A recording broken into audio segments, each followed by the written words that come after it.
What up, all my Mingas, and welcome to the Minga Sports Podcast. I'm Nacho. I'm Garuta. All right, we had quite a week 5. It was It was a week. First off, certainly a week. I just want to say shout out to the Red Sox beating the Rays 3-1 in Hell yeah! the divisional series. I it was yesterday as we're recording. Today is October 12th. Yesterday, October 11th, I watched the bottom of the ninth. We were all playing games, and we got off, and then I'm like, I'm gonna watch the Red Sox win, and then Kike Hernandez just hits a sac fly. He almost hits the monster, and he just he pimps it, and it was awesome. And I yelled. I was very excited. Yeah, I saw the. I was I was literally checking the game cast on ESPN because I'm like trying to go to bed. Mm-hmm. You know, that's late for me now, which is sad. But I was trying to go to bed, and I was like, let's check the score. And I get the notifications for when it ends, and I'm like, bottom of the ninth, 6-5. Wait a minute, and I'm like, oh, we won. Who's the good boy? And it was Kike, and I'm like, Kike Hernandez is my dad. I know. It's There was official. a post I saw. It was like chances of World Series: Red Sox plus 1800, Tampa Bay Rays plus 300. And I was like, you don't say. Yeah, everyone's like the AL runs through Tampa, and like playoff Boston is built different.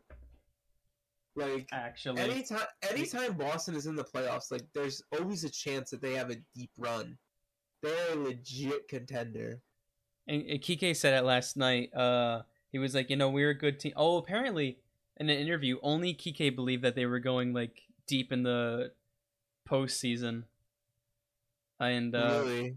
yeah, but he was like, oh, we're a good team, but once we got Chris Sale back, I know we'd be elite. And kind of true. Yeah. And then they're gonna play in Houston in a few days for the ALCS.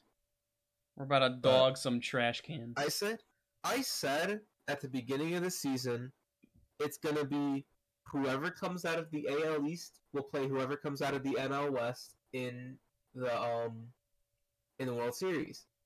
And I was thinking Rays, Padres, probably, or Dodgers could have easily won, and they still could. Mm-hmm. And I was thinking maybe New York finally finds its stride, or Toronto. They were supposed to be good. I did not expect Boston and San Francisco. Yeah, Blue Jays started hot. You know Um, what? I'd love it to be San Francisco because Red Sox nobody talked about because they knew they were going to be kind of and then we started being good. wait, The does Giants, San Francisco lead this?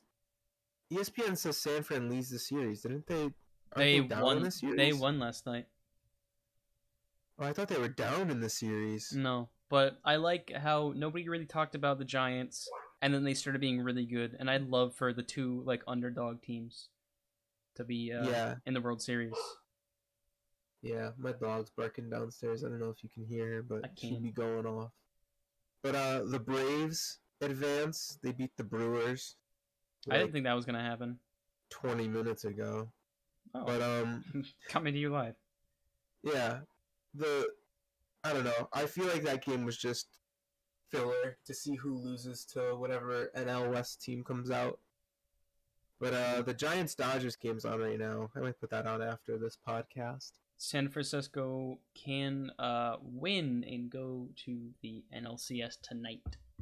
Yeah, and yeah, so it's Houston, Boston, and Atlanta has punched their ticket. So now it's just, I hope San Fran wins. I want to see the Dodgers dethroned in the NL West. That'd be funny. I want Red Sox to Giants game. That'd be great.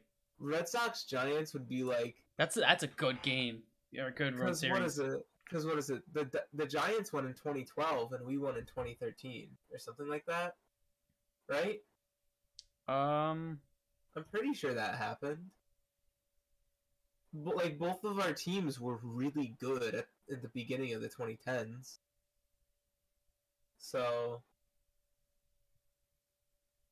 I don't know. I'm fact checking you. Yeah, that. fact check. You were correct. 2012 Yeah. San Francisco Giants, 2013 Red Sox. Yeah. And then 2014 Giants. Was the Giants again? Yeah.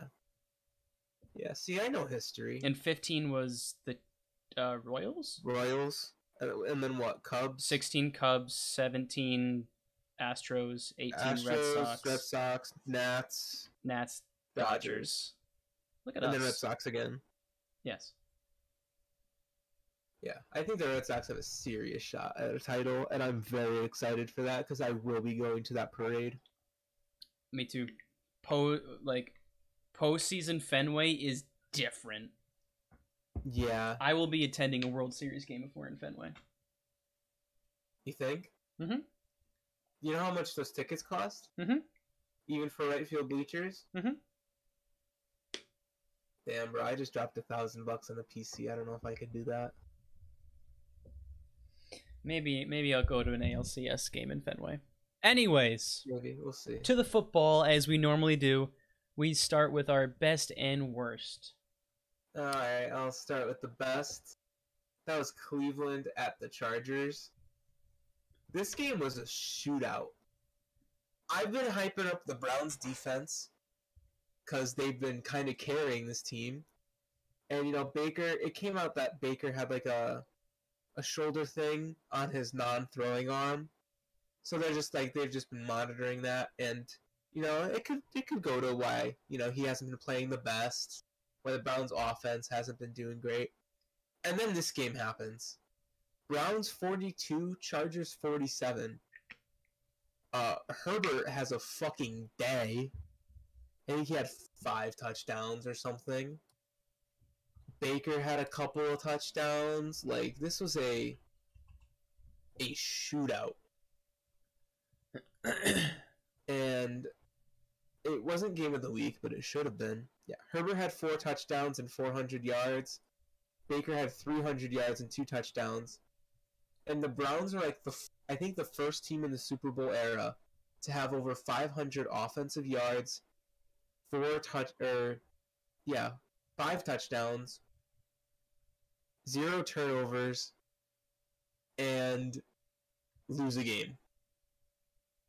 Which is heartbreaking, but when you play Herbert, who puts up great numbers, and then Eckler, he put up 70 yards and 2 touchdowns. Like, it's hard to stop the Chargers. Yeah, I think they're gonna give the Chiefs a run for their money in this division. Like, for real. Is that all you have to say? About. I think it's game of the year so far. That's about it. Speaking of the Chiefs, Buffalo in Kansas City, 38-20 Bills. This is my best. What a game. In my opinion, the Chiefs are dethroned. They are not they're dethroned as the head of the AFC. They're not top 3 anymore. Top 3? Yeah, no, they're not. Who would you say top 3? Buffalo, Chargers, Ravens? Yeah. Or would you put the Browns instead of the Ravens? Because I know you. Well, just because of... I don't like the Ravens, but that doesn't mean they're not a good team. Yeah, that still, though, you considering we have to debate between Cleveland and Baltimore, that the Chiefs aren't... They just have not been working. Their defense sucks. Their defense is bad. And what they do is they double Tyreek, because if Tyreek runs on his own, it's going to be like a 30, 40-yard gain. So then they throw to Kelsey on like a 8-yard little, you know, slant or a comeback or whatever. And that's not how you win games. You can't just throw to Kelsey all day and expect to win. The Chiefs have been figured out. That's the thing. They know what to do. They've always been like a threat. Or recently they've been a threat, and now it's just like the Chargers are going to win their division. That's just going to happen. Yeah. The Chargers are going to win the division. Yeah, I think with the blow up of Denver and Vegas, I think the Chargers can take the AFC West, and I think the Chiefs can easily get a wild card spot. Yeah. Like, I think they can bounce back from this, but it's like looking at the start, they're gonna have to make some serious changes if they want a deep playoff run. And that's not saying Patrick Mahomes. Patrick Mahomes still top 5, top 3 quarterback. Honestly, he's nuts. That's not saying he's not good. He's not the one under.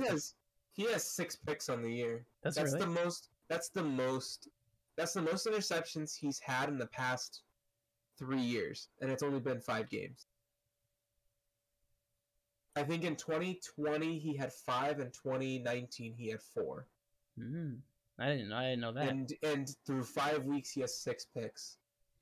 Kansas City is also tied with Jacksonville for the most turnovers. Mahomes has 6 picks and the team has 5 fumbles, and Jacksonville has, I think, Trevor Lawrence has like 8 picks and they have 3 fumbles. In any case, is the top for turnovers. This is supposed to be the best, and it's the best because the Bills are the top of the AFC right now, easily undisputed. Week 1 against the Steelers, that's because the Steelers' defense was healthy and complete because it's week 1. The Steelers have gotten progressively worse as they got injuries. They don't have TJ Watt. Actually, do they have TJ Watt back? They have TJ Watt back now. Okay. Well, they had him in the first game. I think he only missed 2 and 3, maybe 4. But I think it was just 2 and 3. All right. Well, in any case, bad week for the Bills. Usually teams have a bad week. That's that happens, and then they just go and ball out. And yes, they were against bad teams, but it is NFL level, and you don't just blow out bad teams that much. Like scoring that much is insane. Yeah. I was watching PTI like I normally do, and Michael Wilbon said something great. He goes, "The league should launch an investigation against the Steelers because what they did in week 1 was the biggest fluke in football history." And I'm like, damn. That's a very controversial quote, but with how Buffalo has been playing recently, understandable. Yeah, and that's about it. Bills are good, and they should be good for quite a bit. Yeah, I said they were winning the Super Bowl, so let's go Bills Mafia. I said Browns, but right now the Browns have been disappointing. But who knows? I think the AFC playoffs are going to be super interesting this year. Yeah, it should be pretty good. We'll get into playoff predictions probably next week. Unless something major happens, but probably next week we'll go into early playoff predictions because it'll be the third of the way through the season. Mm-hmm. But right now, everything's looking Buffalo. So good job, Bills Mafia. All right, moving on to the worst games of the week. Yeah, pain is all I have to say. As a Giants fan, this week hurt. It hurt to watch. We're coming off of we're coming off a dub against New Orleans. A big dub. We were underdogs by a touchdown. And we went into the Superdome and we won. And, I was riding the high, man. I was riding, fuck Dallas train, who needs Dallas? And then we go in there. And Saquon in the first quarter, his ankle, he stepped on it. It was after the play, too. It wasn't even during a play. He was blocking, and it was after a play. And one of our linemen just pushed another dude in. And, they're still blocking. And he just steps backwards, right on someone else's foot. And his ankle goes sideways. And he's out 2 to 4 weeks. It's so upsetting. I want Saquon to be healthy. Saquon is the best athlete we have not seen because of injuries. Yeah. I think in almost any sport. You know, you talk about how like some of these like guys are really like, you know, you talk about how there's always great players, but none of them have been injured as much as Saquon. And at what point do you say, all right, I think we're done with this? Because right now I'm leaning towards that point. I know earlier in the season there were trade talks about sending Saquon to Baltimore because, you know, Baltimore had all three of their running backs go down in the preseason. And I'm like, at this point, if we can get a few firsts, like 2 firsts and maybe, I don't know, something else for assurance. We have Devontae Booker. We could probably pick up a running back on the free agent market and, you know, have him be a solid second string. But just watching this unfold, you know, none of that goes through, and watching him just get injured, it was just sad. And then later that half, Daniel Jones, you know, he's running the ball, he's going down, trying to get to the end zone, and a no call helmet to helmet hit. Like, I don't think I've ever seen that one that bad after getting up. Did you watch the clip of him standing up? No. Or actually, yeah. Yeah, he stood up, he stumbled a bit, almost fell over, and that was when I turned the game off. I can't watch this. I cannot be watching this. And then later in the game, Kenny Golladay hurts his knee. I think he was like, he sprained it or hyperextension or something like that. So he's out. And the worst part of it all was I started all 3 of these players in fantasy this week. I was really betting on it. I was like, you know, it's Dallas week. Let's show these people, you know, what I'm doing. And then they all go down with under a point. So that hurt.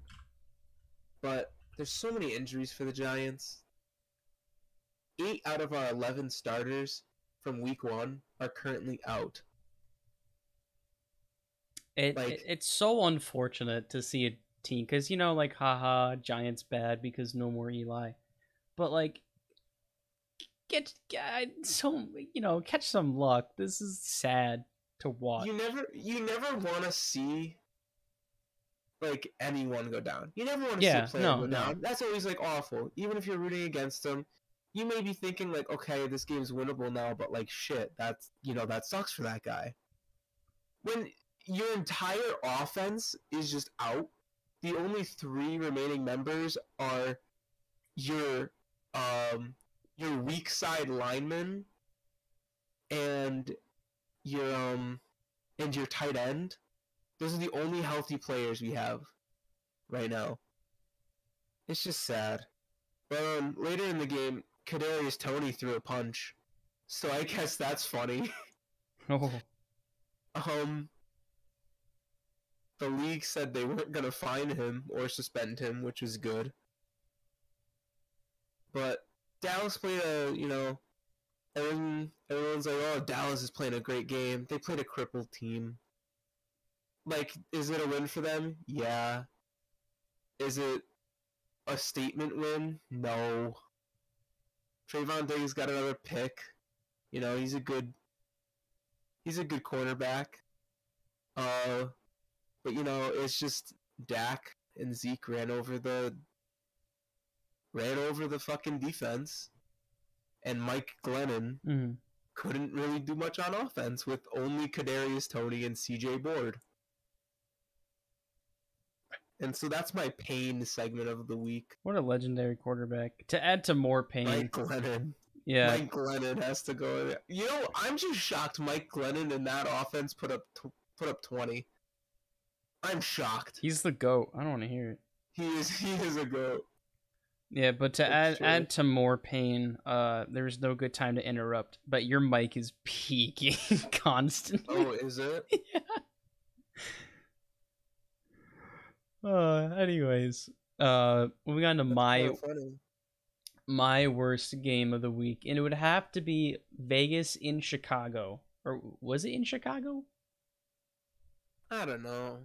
Let me check that Let me check that. because I thought No, it was in Vegas. it was in Vegas. Yeah. Okay. Is this better mic wise, by the way? Yes, Okay. might be. So Chicago and Vegas then. Chicago, the Bears take the win 20-9. What happened?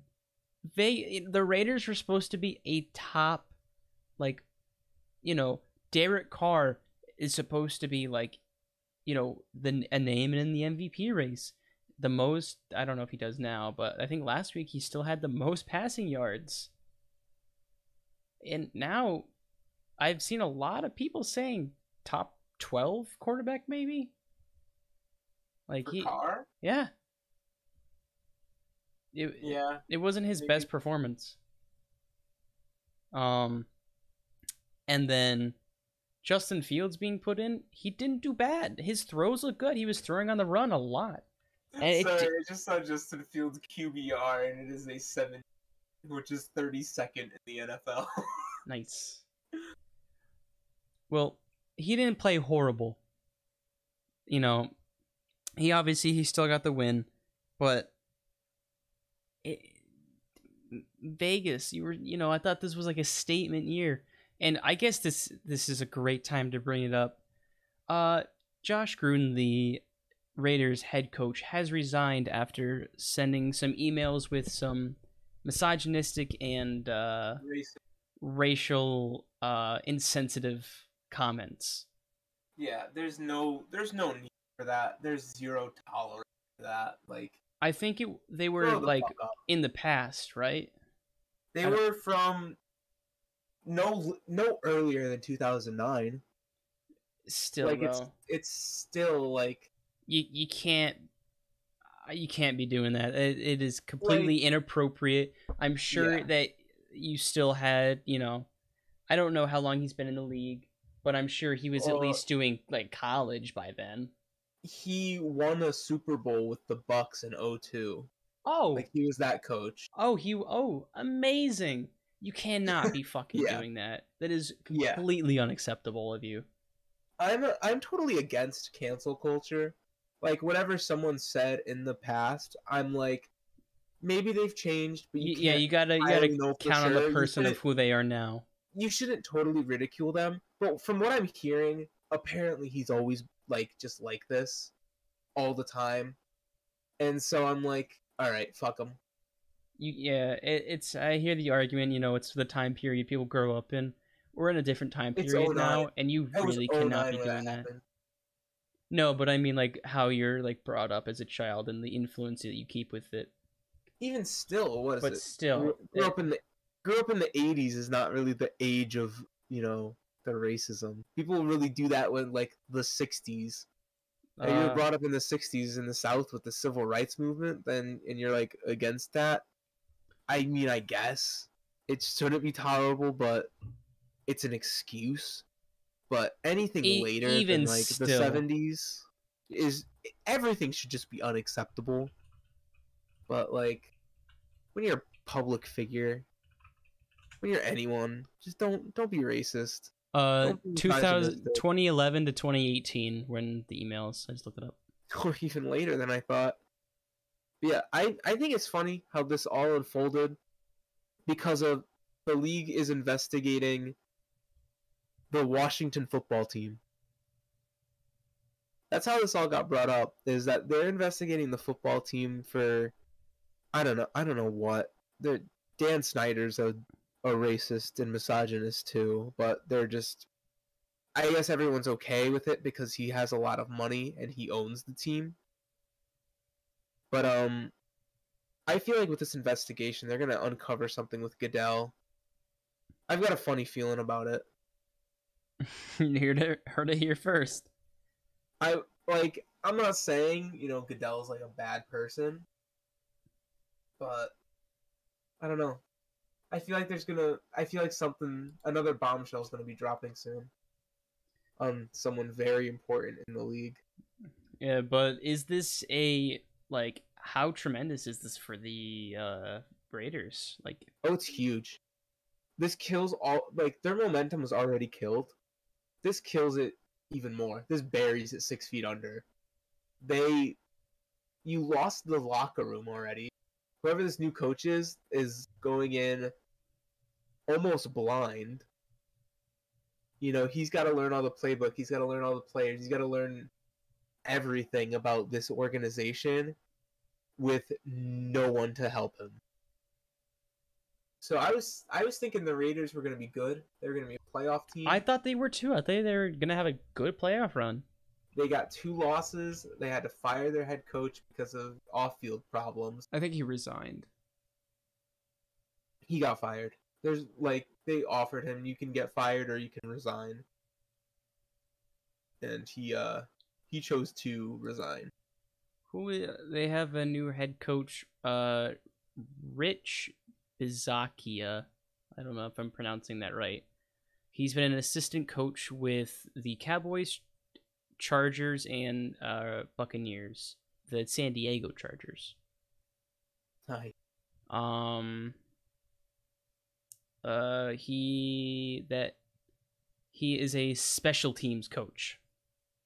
Oh, that's awesome. Special team coaches are great in the NFL. That was sarcasm. Yeah, I know. He started as a quarterback coach and then did a couple years as a running back coach at Ole Miss. And then he was the special teams coach at the Chargers and the Bucks. And is now a head coach. The only thing that might save the Raiders season is their schedule. They play the Broncos twice, the Eagles, the Giants, the football team, and the Colts. And, like, those are very winnable games for a lot of teams. Yeah. They're probably going to play a close one with Dallas and a close one with Cincy, maybe, unless Cincy keeps rolling and starts. We'll get to that. Out. But they do play the Chiefs twice and the Chargers one more time, and the Browns. And I think those are 4 losses. But if you're the Raiders, you can still finish with a decent record, 11-6, if you win all the winnable games. Yeah. But yeah, it's just a huge blow to the team. And another thing I'm reading now is that the Players Association is petitioning for the NFL to release all 650,000 emails from the investigation. No, don't ruin this dude's life. He won't be able to go into a bar without being ridiculed. It's not even for him. It's for every other executive. Like, you're going to be seeing tons of old owners or current executives, like administration in the NFL. I think it could be interesting, and I really do think that this petition is going to pass. Probably. If I had to guess, yes. Yeah. But back to the game that was played. Enough about the Raiders. Justin Fields didn't even have that great of a game. No, not really. If you're looking at plain stats, 12 for 20, 111 yards, and a touchdown. Like, is that a passing touchdown? Because I know. Yeah, it was a passing. It touchdown. It was a pretty good pass. I know. It was to a tight end. He was on the run. Was it Cole Kmet? I don't remember. I love Cole Kmet. He's so underrated. But in any case, this wasn't the best game to watch. I don't know how to feel about Fields, because he's not proving that he should have been traded up to grab in the draft. Mm-hmm. But he's also not proving to be like a huge bust.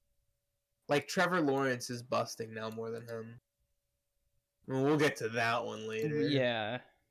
I'm going to say, we can go on and on about Trevor Lawrence, but yeah, I don't know. Fields is just a weird player right now.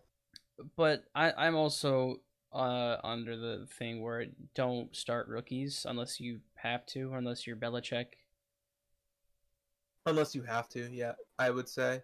Like Um, Jacksonville and the Jets basically had to start. Jacksonville didn't. They had Minshew. You could have sat. We didn't, yeah. That's just Urban Meyer being a bad coach. If it were me, I would have kept Minshew because he's been in the league for a while. He could teach Trevor Lawrence a lot. And I he don't know. loved being in Jacksonville. He just genuinely liked it. Gardner Minshew fit in Jacksonville. Yeah. And the I people don't of see him as the Philly Jacksonville guy. liked him. It's the thing. The people there liked him. The The fans thing liked is, him. people in Jacksonville, they want to win, and they're like, "Oh, we need Trevor Lawrence. We have this, star. We have the star player." And then that's great. We'll get to that later, though. Now on to our favorite segment. That certainly was a game. AKA The Ravens is the Ravens. We're gonna rename this segment "The Ravens is the Ravens." It has only been the because Ravens. For the fourth week in a row, the Ravens have made. That certainly was a game. And I just think it's funny that it's just Baltimore plays the weirdest games. They always do. Yeah, it was a game that the Colts were doing pretty good. Michael Pittman was having himself a day, as he's been doing. Mm-hmm. Carson Wentz was like, wow, I remember how to play football, and he looked good. Carson Wentz had like upwards of 300-400 yards, I think.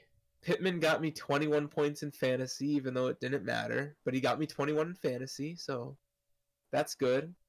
And we were playing a game last night, me and Nacho, and he just says, "Hey, check the score of the Colts game. Pretty funny." So I look and I'm like, "That is pretty funny." It was like 25-10. I'm going to bed. I checked the Red Sox game. We'd won. I'm like, all right, let's check the Monday night game. And it's tied at 25. Yeah. And I'm like, what the fuck happened? I watched it. Carson Wentz had 402 yards with 2 touchdowns, so pretty good. Pittman had 89 yards, 6 receptions. So this was totally in Indy's hands. It was like, I don't remember, but it was not a lot of time left on the clock. All they had to do was go kick a field goal and they win because they won't be able to outscore or tie at that point. And they don't get up, or I forget what the score was, but the Ravens get the ball and then the Ravens just like blown coverage each time. Oh yeah, they didn't score in the fourth quarter. Blown coverage. Lamar Jackson just tosses it up, and then they get insane yardage, and then they get a touchdown, and then they went for 2, and they got it. And it was an easy pass to a tight end. And then I'm pretty sure that there was a turnover, and the Ravens got the ball, and then they did good again, and they scored a touchdown. They tied, and then the Colts winded down the clock. Carson Wentz even like QB snuck for 2 extra yards to get his kicker. They were already in field goal range to get his to get Rodrigo, but it was like a couple yards from his personal best, and he misses, and it goes far left or far left. It was wide right. I'm pretty sure. It might have been left. In any case, like, it was 4 seconds left. It was, you're gonna win the game right then and there, and you don't. And they go up for the coin toss. Justin Tucker says we want the ball because they won the coin toss, and then they just score off of like 4 plays. Yeah, the Ravens definitely. It was stupid because I want the Colts to win. They get hot late, but also, I just want to say, this was the second game this week that had over 1,000 yards combined between each team, and Lamar had 442 yards passing with 4 touchdowns, and he had the highest completion percentage at 86 with over 40 passes thrown. So he went 37 for 43, 442 yards, and 4 touchdowns. What was his quarterback rating was 140.5, which is about 18 off of a perfect rating, which is still very hard to get. But Baltimore's kind of rolling right now. Yeah, as much as I hate to say it. They lost to the Raiders in overtime week 1 and then beat the Chiefs. They beat the Chiefs by 1, which everyone was kind of like, okay, that was a good game, whatever. They barely beat Detroit. Yeah. Which is weird because Detroit's bad. Nah, dude, the Lions are goated. No, shut the fuck up. I want the Lions to be good so bad, but they're just not. Then they crushed Denver, who was undefeated at the time. And then they just barely beat Indy. And it's like they wouldn't have won that game if it wasn't for Indy's defense was so tired. They couldn't get a break. They were on the field for so long and they just dead tired. And that's why they won, is because you'd think Lamar Jackson was back playing college football because his receivers were open by a mile. Yeah, and from what I heard, the Ravens didn't play a lot of defense in the first 3 quarters. And then all of a sudden it just clicked for them, and they're good. Yeah, exactly what happened, yeah. Yeah, so that certainly was a game. Ravens are 4-1 now, and let's check out what their schedule is looking like. And Indy is 1-4, and I feel bad for them. I don't know. They don't exactly deserve to be 1-4. They just had a tough schedule, in my opinion. But they're certainly not going to be a bottom, team. They're not going to. I don't think they're. The Ravens are about to gain momentum. They have next week, and we'll talk about it later, but next week against the Chargers, that's a tough game. Bengals, Vikings, Dolphins, Bears. The Bengals are going to put up a fight against them. The Vikings, Dolphins, and Bears are not going to put up a fight. They're going to keel over and die. And then a divisional Browns game. That's going to be that'll be a toss-up. I think they go 1-1 with the Browns this year. Probably. They beat the Steelers twice, I think. I'm looking forward to that Ravens-Packers game. I feel like that might get fluxed to a 4 o'clock game because it's so late in the season.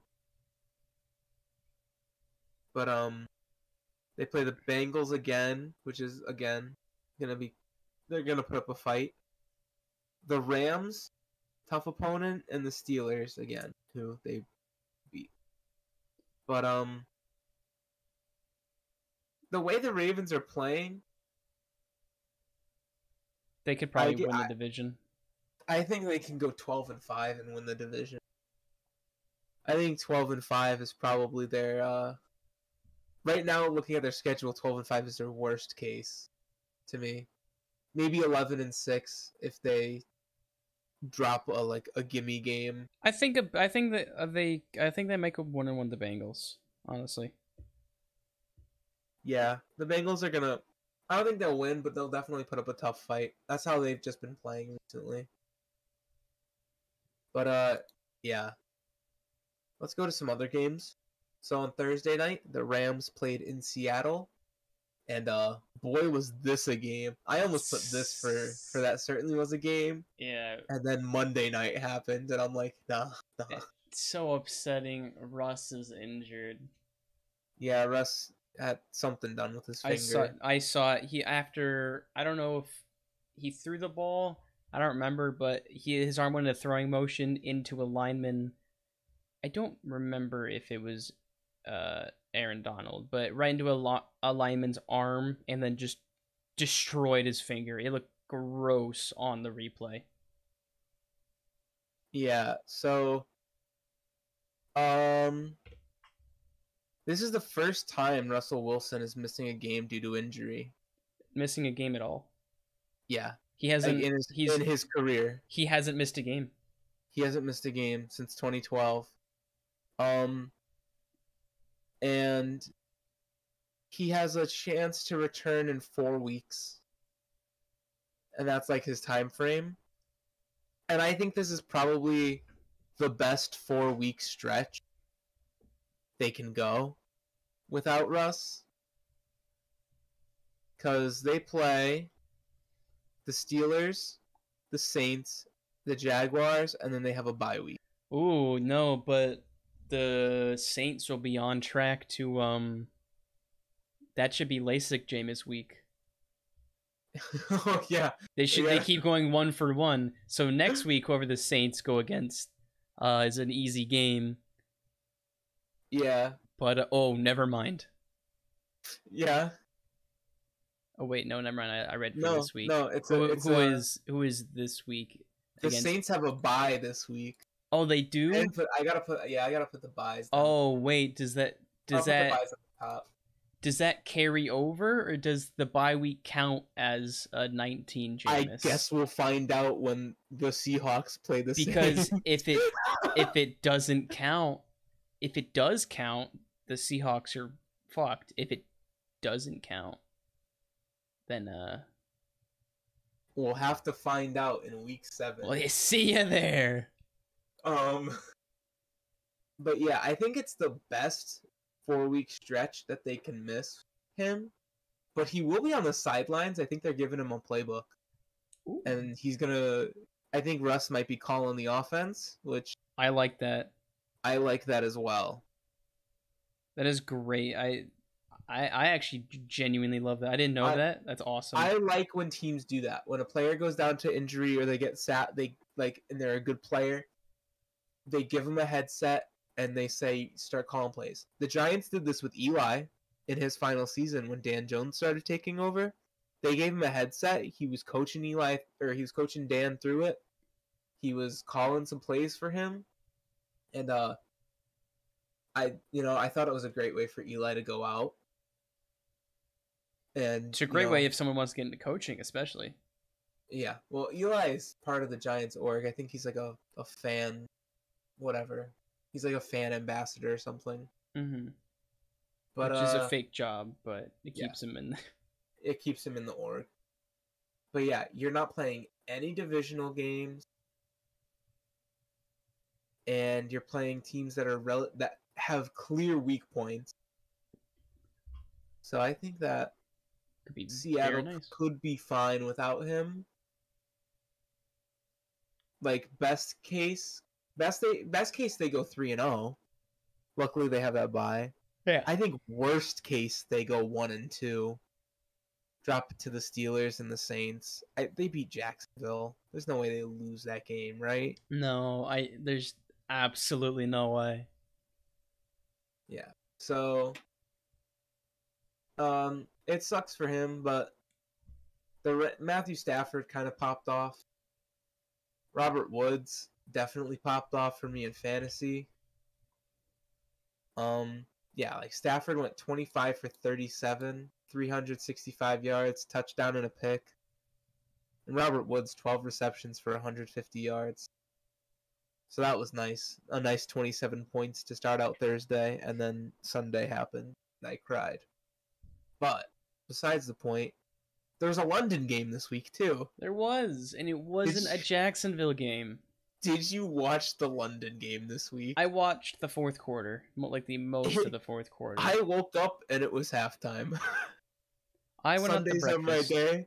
Sundays are my day where I can sleep in. Mm-hmm. And so I slept in. And I woke up and it was halftime. And so I watched Kyle Pitts actually pop off. Yeah. He had a fantastic game. I think the Falcons overall just played a good game. Matty Ice was throwing dimes. Matty Ice went 33 for 45, 342 yards and 2 touchdowns. Kyle Pitts, 9 receptions, 119 yards and a touchdown. Video game numbers right there, bro. Which is what they drafted him for.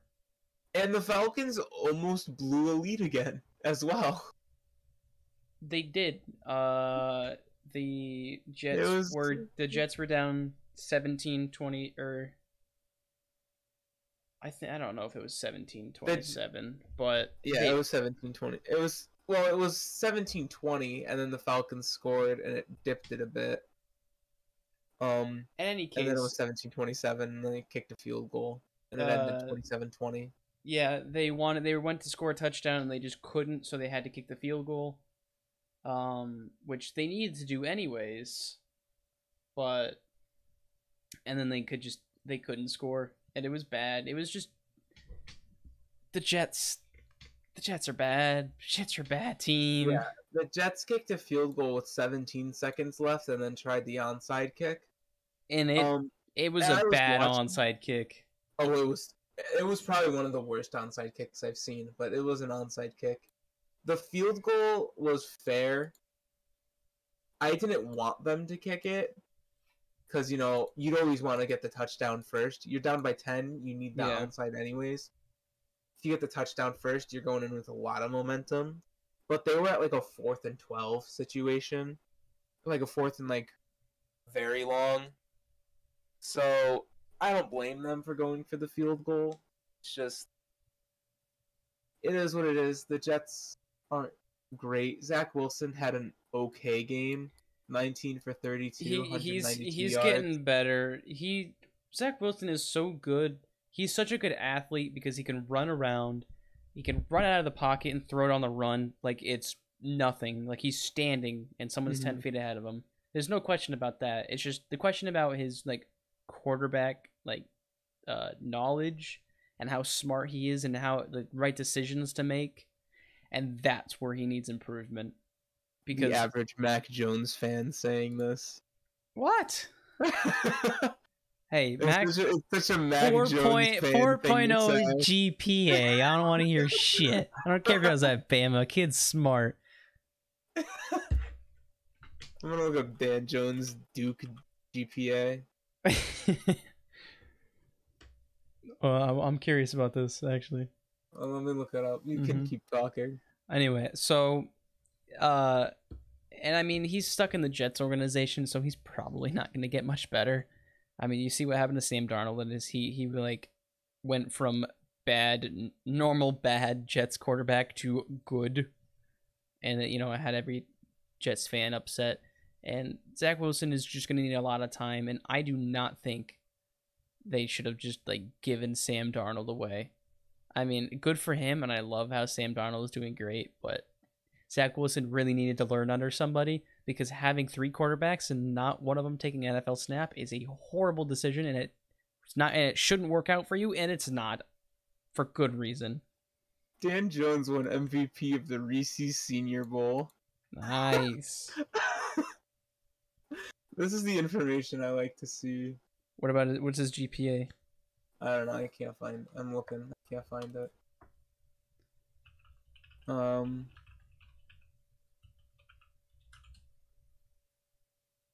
He made it on the All-ACC academic team. Ooh. Which is probably a big. It's probably a big accomplishment. Oh, this was in 2016 when he was a redshirt freshman. Very cool. Let's see what his Wikipedia says. I'm also looking and I can't find it. Yeah. He originally committed to Princeton. Oh, so he is a smart kid. He is smart. I did not know that. Let's see. Barely recruited out of high school and was unranked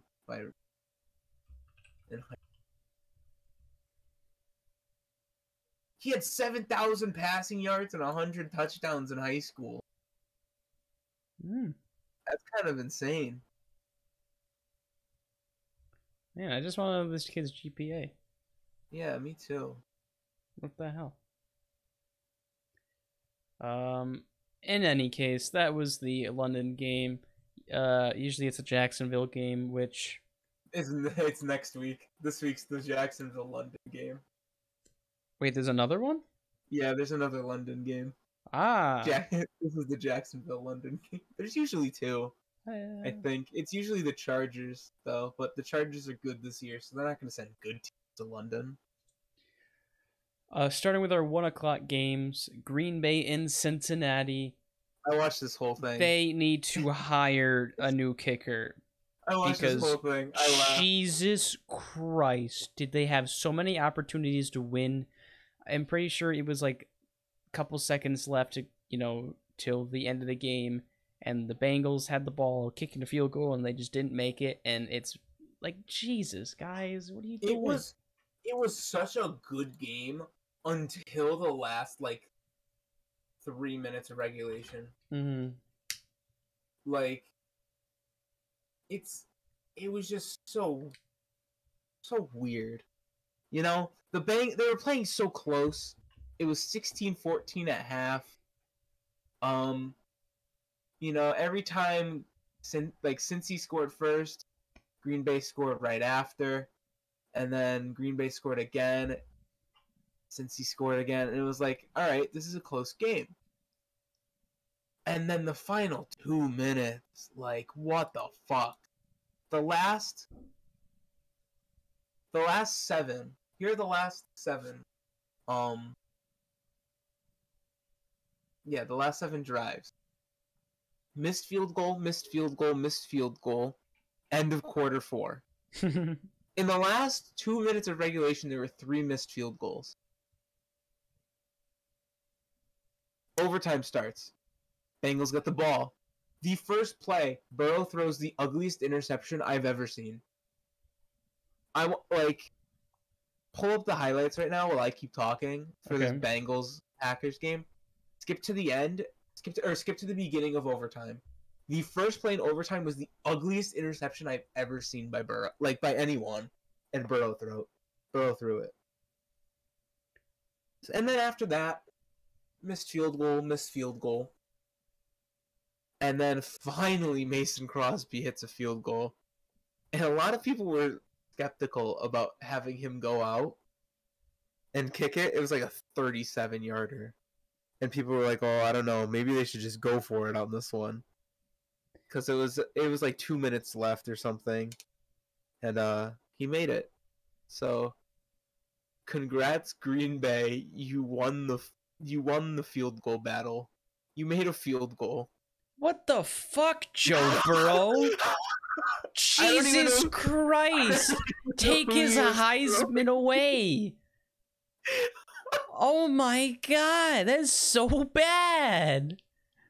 I don't even know who that was to. It didn't look like it was to anyone. It looked like he was throwing it to that defender. Number 83, who is that, Boyd? Yeah, that's Boyd.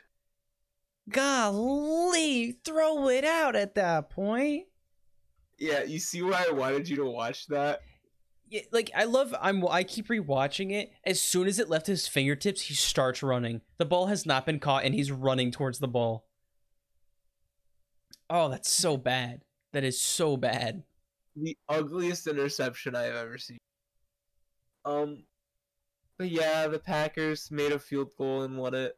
But man, there were a bunch of games where that could have gone, the Rams game and this game could have gone into that. Certainly was a game. Detroit could have gone there. Probably New England could have gone in there. Sorry, buddy. It really was a game. Yeah. So that's that for Green Bay since ends in overtime. Man. The next game. Talking with our continuation of pain. Detroit fans, I'm sorry. You deserve to win a game. You really do. You're the best. You're the best 0-5 team I think I've ever seen. The most deserving of a win. It's so, and the whole organization is so upset because they just put in so much work. Like Dan Campbell was crying in an interview because he sees how much effort his guys put in and how much work they put in, and he cared. You could tell how much he cared for the Lions. He played for the Lions, and it's so upsetting to see. Because I want the Lions to. I keep saying the Lions are going to win every week, and they don't. And I just want them to win. I think you predicted the Lions to win this week. I did, because it was a winnable game. Yeah, I predicted not the Lions. Just because I knew they would. They would figure out how to mess it up somehow. Minnesota's been, a decent team. But I did not think it was going to end up like that. That was just sad. Moving on. I don't want to talk about it anymore. Well, no. We got to talk about the stat. We got to talk about the funny stat. They're the only team in the Super Bowl era to lose off of a 50-plus yard walk-off field goal twice in a season. And it is week 5. It happened in 5 games, and they made history. And I have another funny feeling coming on. I think it's gonna happen at least one more time. I hate to say how much of a possibility it is, because it really is. They play such tough football. They really put in so much effort and try to win these games and just get fucked. They do get fucked. They should have a win against the Ravens. The Ravens shouldn't have even kicked that NFL record field goal because of a missed delay a game call. And then I think this was like a 56-yarder too. This is 56.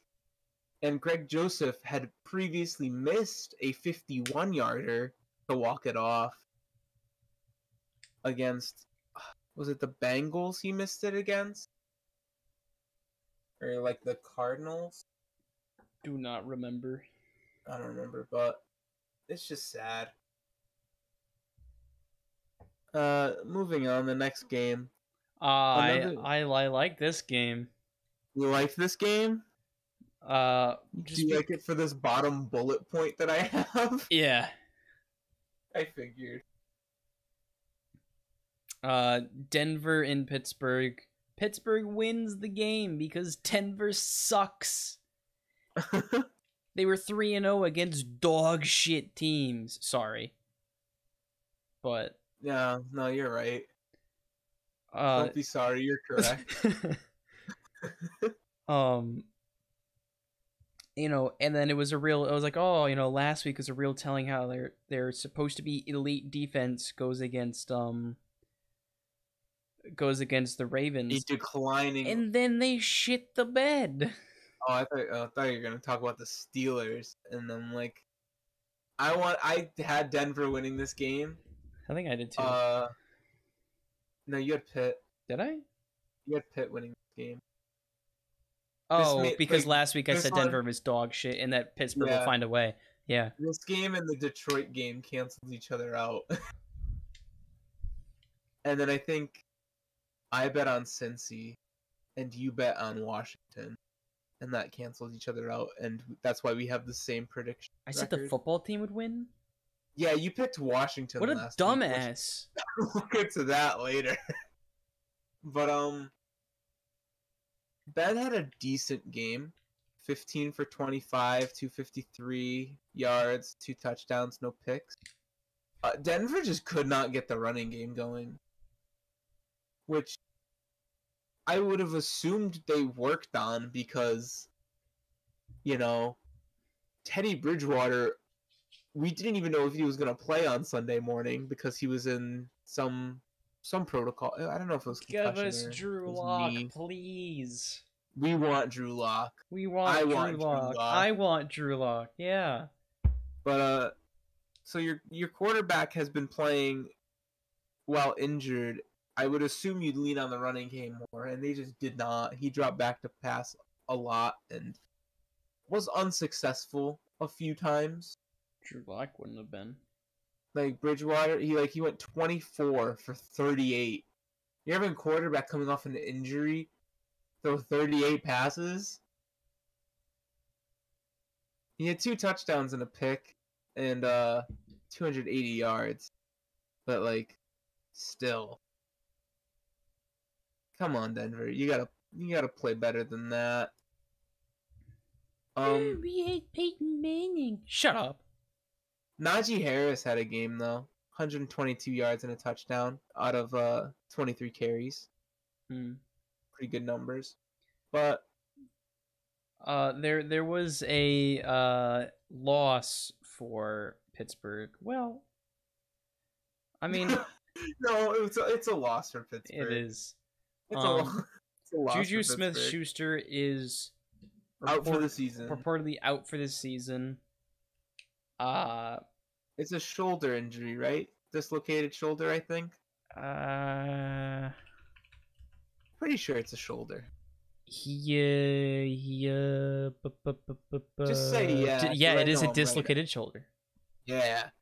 I think I saw that the timetable was like 4 months, which would bring him back at like postseason, the end of January. If they make it to the Super Bowl, Juju might be back. They are not. They're not gonna pull a lose a bunch of games and then go undefeated like opposite of their last season. Hold on, I just actually got 10 emails on my phone at the same time. No.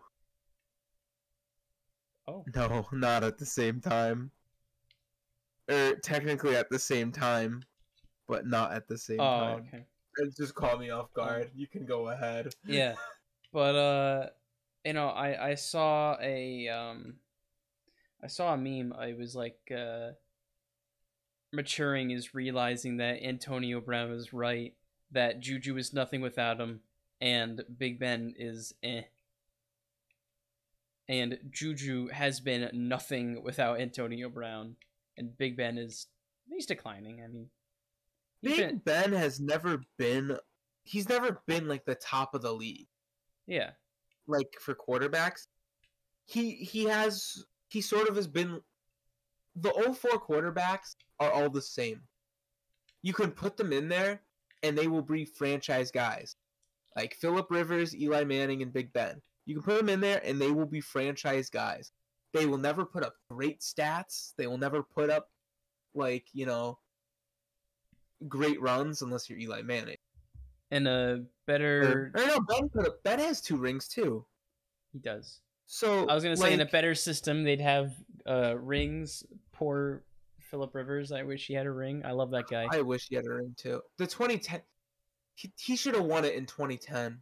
I don't know how, how do you that bad at special? I don't know how much football history you know. I'll send you a video later. A bit. I think I know. It's a secret-based video. Great channel. But the 2010 Chargers had the #1 offense in the league and the #1 defense in the league. And they missed the playoffs. Yeah. Because special teams were that bad. I do know of this, by the way. Yeah. But that's the year he should have won it. But I'd love to see him come back as like a coach or something and win a Super Bowl. It'd be awesome. He'll be coaching in the NFL, I think. Or if he wanted to, he could. He loves high school football though. That's the thing. He loves coaching high school football. But anyways, Ben will always he'll be a franchise guy, but he'll never put up the Mahomes numbers or the Rodgers season or Brady. But he'll never surpass those guys, but he will be a franchise guy. That back in the day that's not what you got. You never got Mahomes. You got a guy who could sit in the pocket and make a good throw. Tom Brady's a different breed, and we don't count him in that. But yeah, you don't draft Eli Manning to run the ball and dive and throw a perfect ball in the Super Bowl. You got Yeah. Eli Manning because he's a good quarterback and he has a good mind and he can throw the ball really well. Yeah, and like now that I'm thinking about it, like the teams with the big O lines that just let the quarterback sit in the pocket and do his work, those are the teams that won the Super Bowl. Hmm. Like the first team, even like Joe Flacco in 2012, like he beat out Colin Kaepernick, that was a dual threat quarterback, by doing that. It's also because his defense was cracked, but that's besides the point. The Giants in 2011, I always think of whenever I think of how bad the Giants O line is now, I just think back to 2011. That was probably one of the best O lines I've ever seen in football. Like all big name like players, and they played really well. They kept him up in that Super Bowl to let Eli make his clutch plays. And Fuck you. now it's sorry. And now like the position is evolving to where you have to. You're not gonna be drafted if you can't run. Like unless you have Trevor Lawrence. a perfect arm. Like we drafted Mac Jones because that's how Patriots play football. But yeah, like Mac Jones is probably he's the only quarterback out of this draft. Like he has the least mobility out of the first 3 rounds at least, or out of the first round. He has the least mobility, but you can still see him scramble for a few yards. He has gotten the first down by running. Justin Fields and Trey Lance are both like dual threats. They were drafted because they run. Yeah. Zach Wilson's got mobility. Not like a ton, but he has mobility to like throw on the run and escape. Yeah. He doesn't have mobility to like run touchdowns. He's good at scrambling, not really design stuff. And Trevor Lawrence, he's got some mobility too. He's the same thing as Zach Wilson, I think. Mm-hmm. He's got a great arm when he decides to not throw it to the other team. But yeah, like, and now you're seeing like Kyler Murray, Lamar Jackson, like these are all, all these dual threat guys are taking over the league. And now you don't sit in the pocket for 20 seconds anymore, and that's also because the D line has evolved too. Yeah. You see TJ Watt, the highest paid defensive player ever. Like, you see him coming at you. You want to throw that ball away. You gotta either throw it away or take the sack when you can't run. So that's why you need to run. Unless you have the most accurate arm and you're Mac Jones and you don't need to, because you just throw dimes. Yeah, okay. How many times has Mac Jones been sacked this season? I would talk about that if we were on that game, because I have a lot to say about that. But speaking of which, we'll get to that in a couple. Moving on, my old man TB12 shat on my division, which I love because it's a loss for a division rival. 45-17 Tampa Bay in Miami. And Tom Brady was like, yeah, I'll just throw for 400 yards, 5 touchdowns. Because, I thought he was regressing. I thought Tom Brady was going to start at, like, slowing down and, maybe he's not going to make it. He's not going to make it till 50. And then Brady's like, oh, wait. Yeah, I'll play till 50. And just decides the ball out. Brady remembered about all the times he lost in Dolphin Stadium. That's true. All those like week 17 games where he's just, he's playing for a playoff seat at that point and he just loses. Like, Brady remembers that and he said, fuck these Finns, am I right? And actually just destroyed them. Yeah, it was quite the showing for the Bucks, and I could have put this in either my best or worst, or probably, It's hard to say because it's like, was it the Bucks who did great or the Dolphins who did bad? But it's also both, and I don't think I could put it in best or worst. That's my bad. I hit my mic.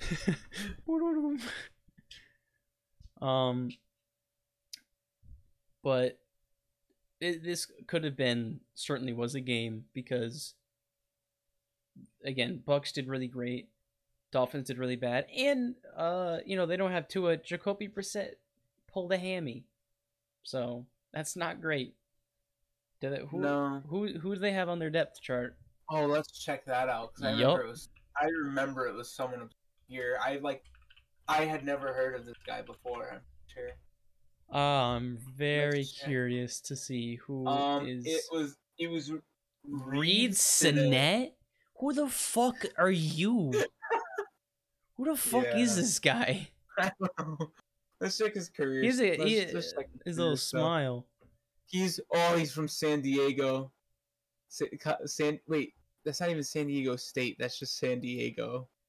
Yeah, that's how you know it's good. He played college in San Diego. Oh, somewhere. Oh, he was with the Bucks this year.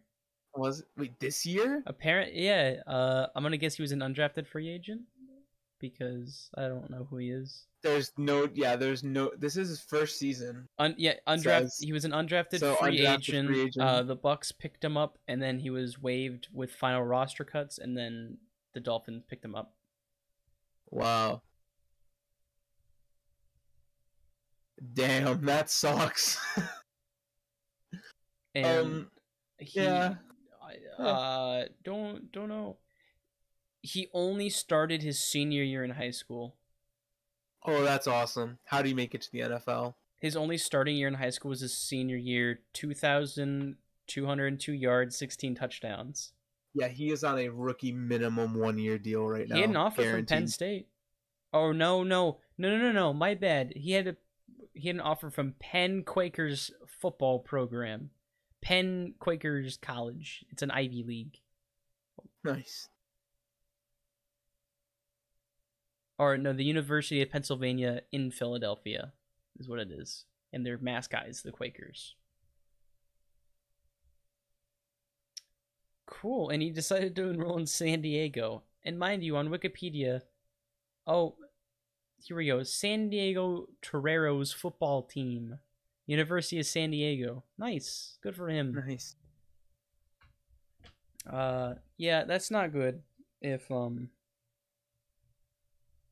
that's not good if that's what the Dolphins have to deal with. No, it isn't. But not much to say about that. Just Tom Brady balled out. Moving on. Also, some dude turned $10 into $10,000 by hitting a 14-game parlay. Ooh. So that's pretty sick. Anyways, why did you pick the football team over New Orleans? Probably because I dislike New Orleans because we lost to them. But yeah, the football team keeps showing how their defense is pretty dog shit, and then Jameis is like, "Oh wait, I got LASIK," and just tosses the ball up. Imagine losing to the Saints.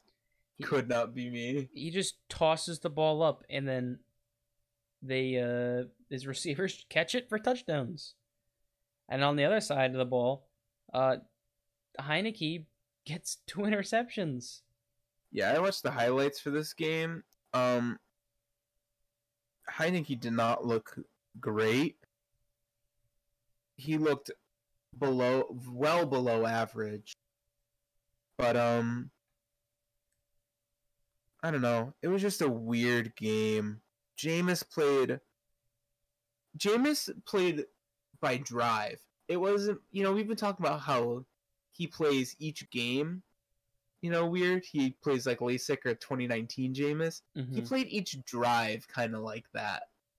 He either threw like chunk plays, getting, moving the ball downfield, getting touchdown, or just getting sacked, throwing a stupid pick. Like, it was such a weird game. I don't even know how to describe it.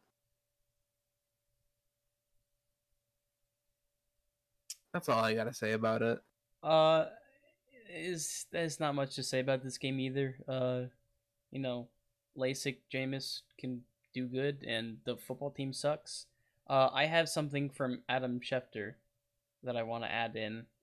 The Buccaneers have removed their former Super Bowl winning head coach John Gruden from their Ring of Honor. Nice. The Tampa Bay Buccaneers have advocated for purposeful change in the areas of race relations, gender equality, diversity, and inclusion for many years. While we acknowledge John Gruden's contributions on the field, his actions go against our core values as an organization. Therefore, he will no longer continue to be a member of the Buccaneers Ring of Honor.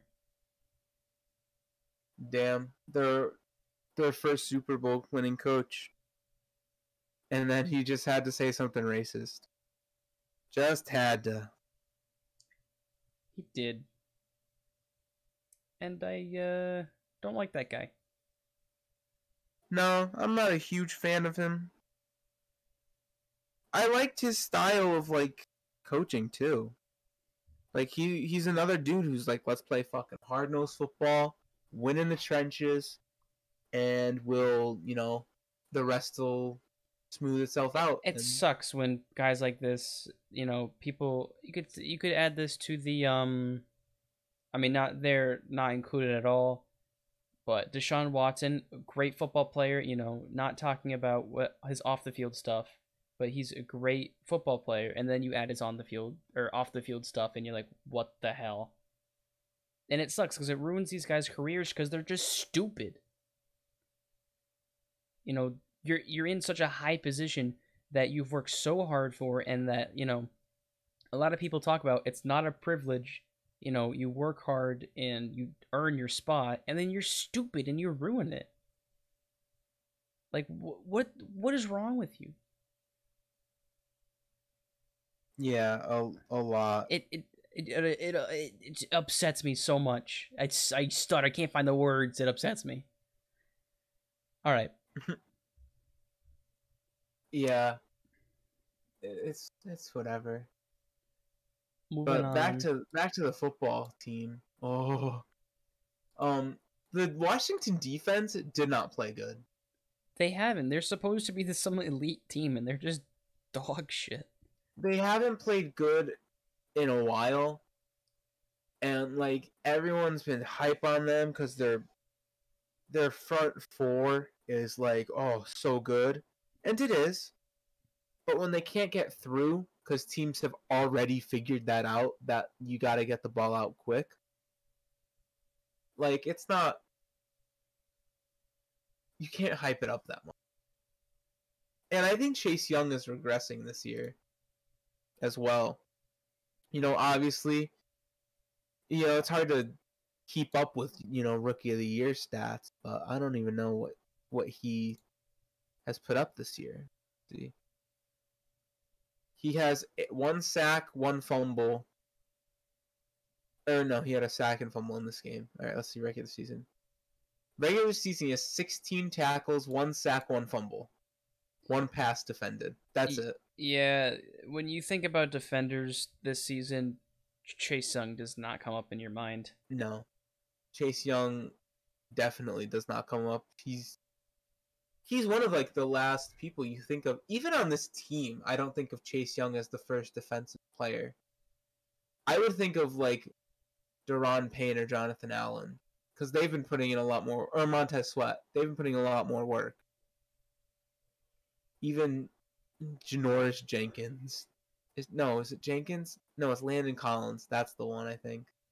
Landon Collins is on this team. Even still, it's difficult to have, because people have a good year and then they regress, and you go, what the hell? You're supposed to have good years like this all the time, and it's very difficult to. Yeah. And speaking of, I just see something on the side, like on the sidebar of ESPN, that says, should the Washington football team regret drafting Chase Young over Justin Herbert? Well, that's because we have,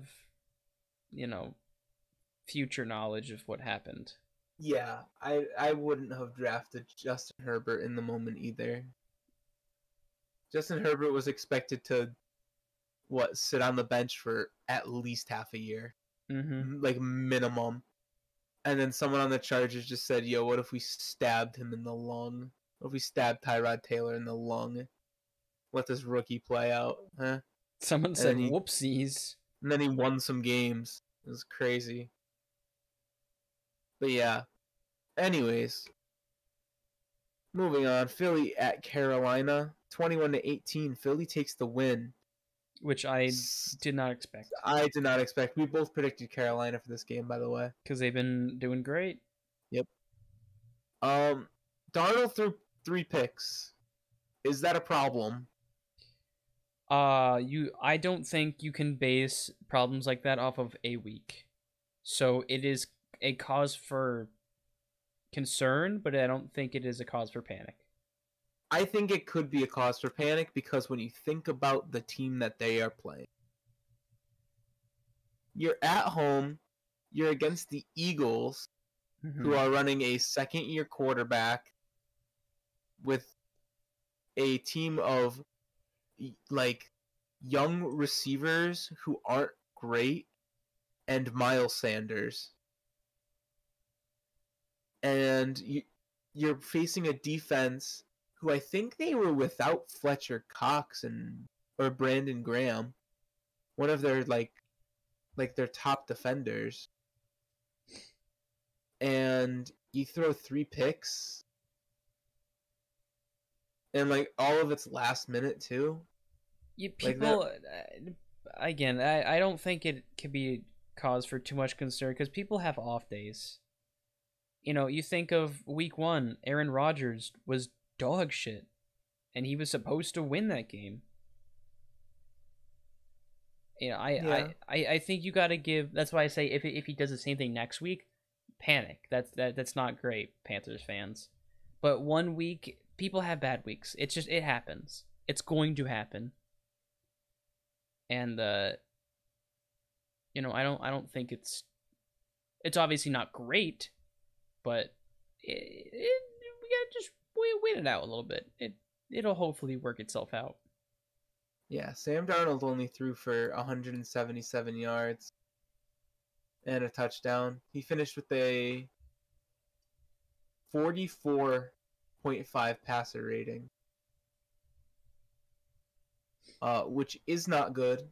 If you throw the ball into the ground every play, I think your passer rating is like 33.5 or something.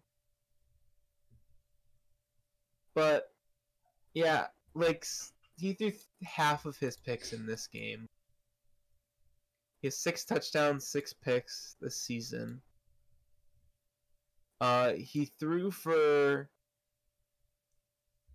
56.8% completion rating when his average now is 65.6.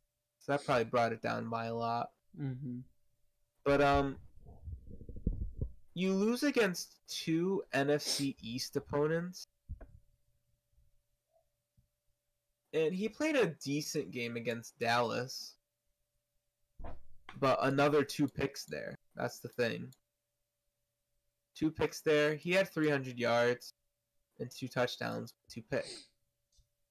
Again, I just think he needs another week. You know, the Eagles are a strange team.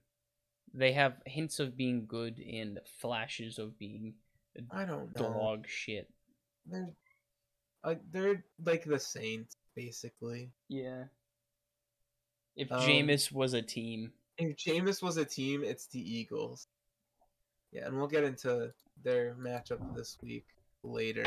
But I've got some things to say about their matchup, but whatever. Next game, Tennessee in Jacksonville, 37-19 Titans. I think the Jags go 0-17. It is I don't think they win a game. Possible. And, you know, I'm at a loss for words at this point. Like, I mean, one thing I think you should do, I don't know if this is considered a hot take, fucking fire Urban Meyer. He can't do it. I know he's in a bad team. He hasn't shown that he's going to do anything. he took over a bad team. Which, fair, And he's going to struggle. He took over a bad team, but he implemented a bad system. He had the number 1 overall pick. You know, everyone knew who it was going to be. There was no debate that Trevor Lawrence was going number 1. And, you know, you can't really say anything in the moment because you don't know. You know, you don't know how they're going to perform in the league. You've seen Trevor Lawrence perform in high school and at the top, one of the top colleges for football. So, you know, you easily take him. They haven't been utilizing him correctly. They don't have, I think they have the pieces on offense. I really do. Yeah. Like Marvin Jones, a healthy DJ Chark could be good. Jamal Agnew's been playing well. Chenault has been playing out of his mind, I'm pretty sure. And then you had James Robinson and Carlos Hyde. ETN just got unfortunate on the IR, right? Yeah. Like tearing his Achilles early on. But like the only really downside to this offense is the line. And, you know, you have to get used to Trevor Lawrence getting it out quick. Trevor Lawrence had all that time at Clemson, all those big guys in front of him. And now you move to one of the worst ones in this league. And you got to just teach him to get it out quick. The defense, it doesn't blow games totally, to say the least. They have not been spectacular. I don't know. They haven't been great. You're trying to get away from it. Their defense is kind of bad. They have Miles Jack, Shaquille Griffin. Like, they have Josh Allen, linebacker. Like, they have names, just not, like, the full set, like, the full pieces. I love how Josh Allen, the defensive player, had a good couple of games, and everybody was like, everybody's going to know the name Josh Allen. And then quarterback Josh Allen came in the league. Yeah. Were they? No, they weren't in the same draft class. Josh Allen, linebacker, was the year later, because I wanted the Giants to draft him, and then we drafted Daniel Jones, so I have to be happy about that. You wanted Josh Allen? I wanted to draft Josh Allen at 6, and then we probably could have taken Jones at 17, but instead we took Jones at 6, and we took Big Dick Dex at 17, which I'm not too upset about anymore. At the time, I was like, "What the fuck are we doing?" And now I'm kind of like, "Eh." What was Josh Allen 7? Yeah, Josh Allen was taking the pick right after. Because Kyler went number 1, and then Bosa went number 2. And then that was the draft where the Raiders chose Cleveland Farrell at number 4, so they wasted a draft pick. And I don't remember the rest. It was 2019. But the Jacks have some people on defense they can't keep, you know. I don't know. They're just bad. Badly coached. Not the best players. Mixes with off-field drama. The Urban Myers has not been making good decisions coaching-wise. Like, honestly, like, you got swindled for that Minshew trade. You should have kept him. I think he's done in the league after this year. Whether he takes the USC job or anything else. Maybe we'll get lucky and he'll take the UConn job. No. Could you imagine Urban Meyer, the UConn head coach? No. I don't want him as my... Funny.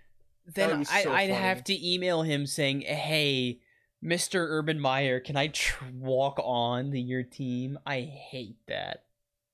You have to email him and be like, "Coach, I can't go to practice. I'm sick today." "Coach, I can't go to practice. I went to a bar and had some lady lap dance. My girlfriend's mad at me."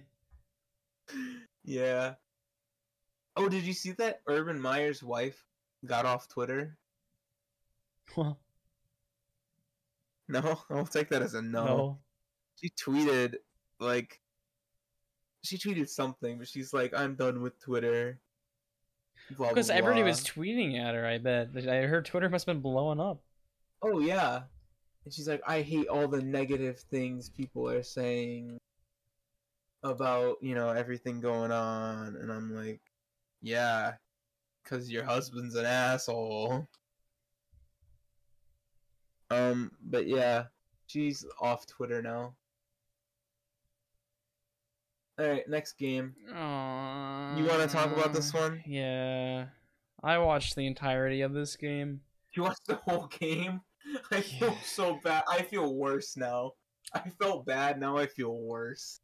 Well, actually, I watched most of the game, and then I drove to work and put the radio on.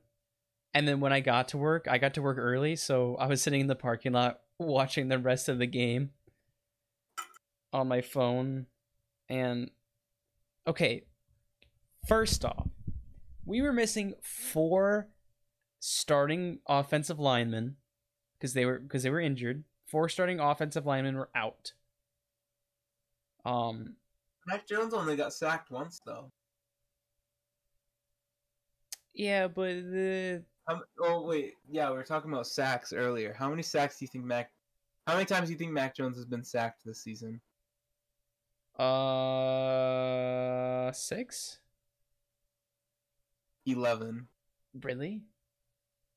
4 against Tampa, 1 against Miami, 2 against the Jets, 2 against the Saints, 1 against. Damn. Mac Jones had a 95.3 passer rate. I was gonna say Mac Jones. I think he had 20 consecutive balls. Like he went 20 for 20 or something. He went 23 for 30, 231 yards. Yeah, I think. I don't remember if he was like 19 for 19 or 20 for 20, but then he missed like the next 3 or 4 throws. Yeah. He was trying out the deep ball a little bit more. He's getting a little more comfortable throwing it. For some reason, our defense, like New England defense, was just bad. Matt Judon got a sack, but still, like, it didn't do much, and our defense was just giving up so much, and it made Davis Mills look like the perfect draft pick because Davis Mills was just chucking it up there, and then his receivers were just out in the open, and they caught it, and it was like, and there was one play, I forget, I think it was McCourty missed a tackle on a catch, which led to a touchdown for the Texans, which was stupid because it's like, how many times have you made that tackle and you can't make that one? Yeah. And we won.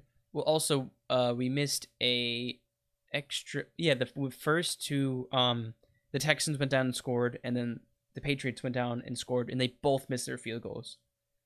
And I think it's because they made Nick Folk kick in the rain for his best, and it like set his mind out, and he was not having it. But then he made a field goal next, and he was back in it. But it was we came out with the win. That's great. I didn't know if we were going to, but we ended up kicking that field goal. Yeah. It was an ugly win. Our defense needs to get a lot better. I think, it sucks to say, but we're not going to have a high record season this year. But it will help us get a pretty good draft pick, and I think we're just gonna we have to take a corner.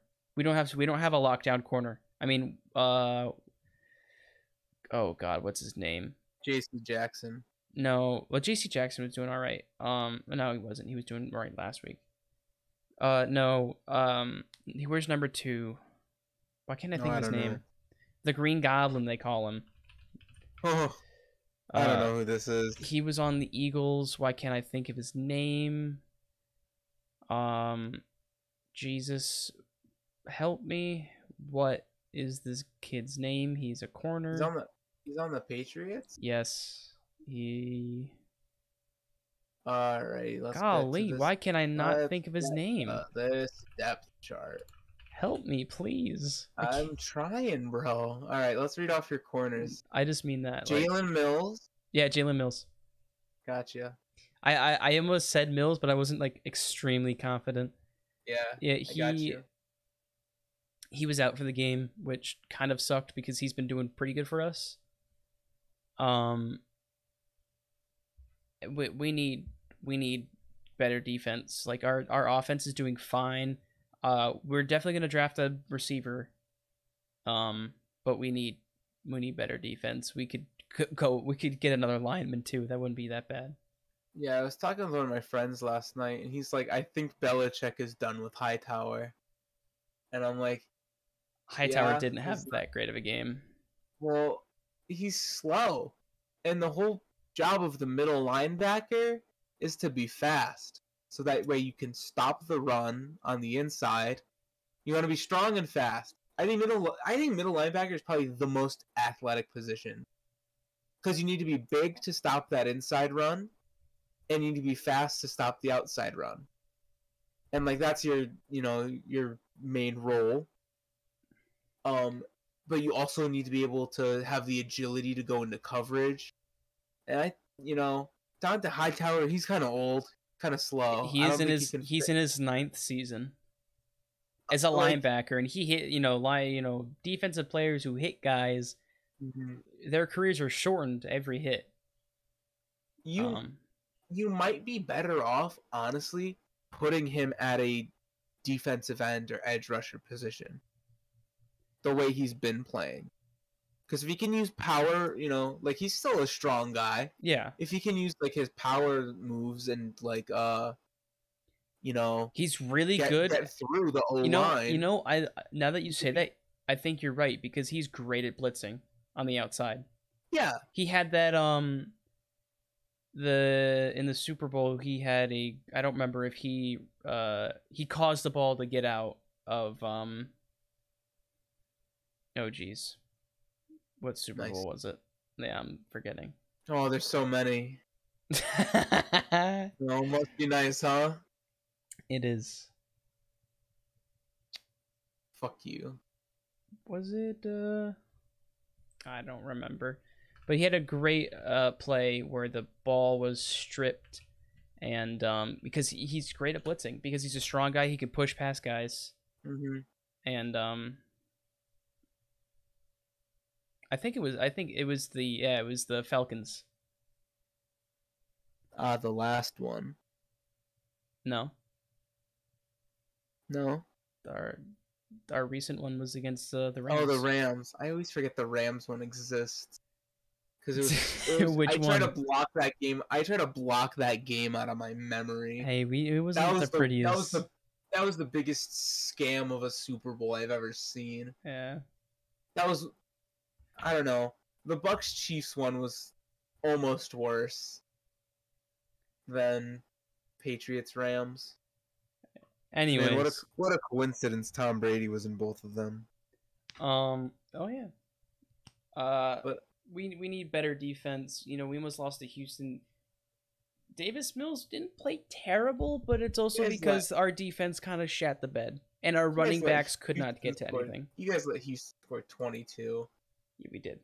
What did Davis... Holy shit, Davis Mills had a day! No, yeah, Davis Mills balled out against us. I'm not going to lie. 21 for 29, 312 yards, and 3 touchdowns. No picks. Well, most of those... Actually had a day. Most of those yards are on, huge, deep balls. Still yards, bro. No, I'm not refuting it. I'm just saying, it was against blown coverage. I just think it's funny that Houston was up 22-9 at one point. Oh my god, there was stupid ass play where he was running out of bounds and he just chucked it at, how Mahomes, it wasn't like that, but in the Super Bowl, how Mahomes just, last effort chucked it.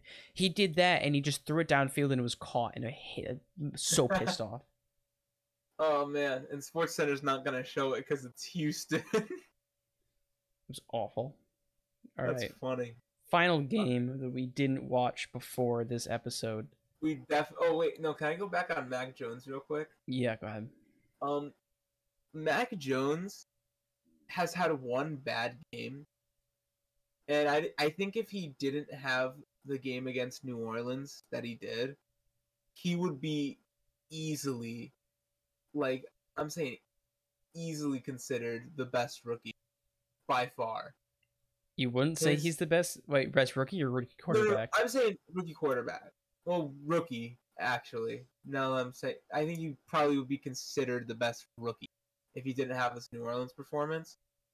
He went 30 for 51 for 270 with a 58.8 completion, one touchdown, three interceptions, 55 rating.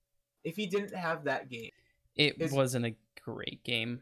His average rating right now is 86.4. If he didn't have that game, he would be at a 97.1. He would have only 2 interceptions and still 4 touchdowns.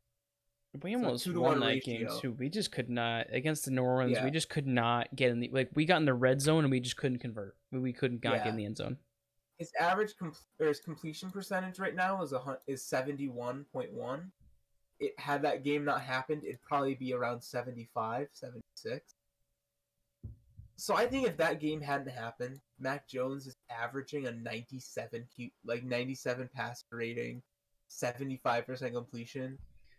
I think a lot of ESPN is talking about Mac Jones a lot more. And week after week, he's getting way more comfortable with deep balls because week 1 he threw one and it didn't work and he got scared and he's terrified of throwing it deep because he thinks it's gonna get picked. Yeah. But he also needs to realize that he throws dimes and it's in the right spot and he has to trust his receivers. Mm-hmm. All right, moving on. Next game, we definitely did not watch this before. San Fran at Arizona. Arizona wins 17-10. Trey Lance got his first NFL start. What'd you think? What do you think of him? He has the talent to play in the league. Obviously, he was drafted very high, and he's a dual threat quarterback. He can run the ball. I saw some design runs, which I don't agree with because why would you want your rookie quarterback running that much? I saw somewhere he just scrambled and ran a little bit, and those were good decisions. But he really needed Jimmy Garoppolo to stay healthy because he's not ready. Like, you could see the talent is there, and the willingness to be great and win games is there, but he's not ready. He needs time to sit. Yeah, he's such a raw prospect. Yeah, he has so much talent that you can perfect and make so good, and you can't start him. You cannot start him right now, and they don't have a choice. But you cannot, if they had the option to, they obviously wouldn't.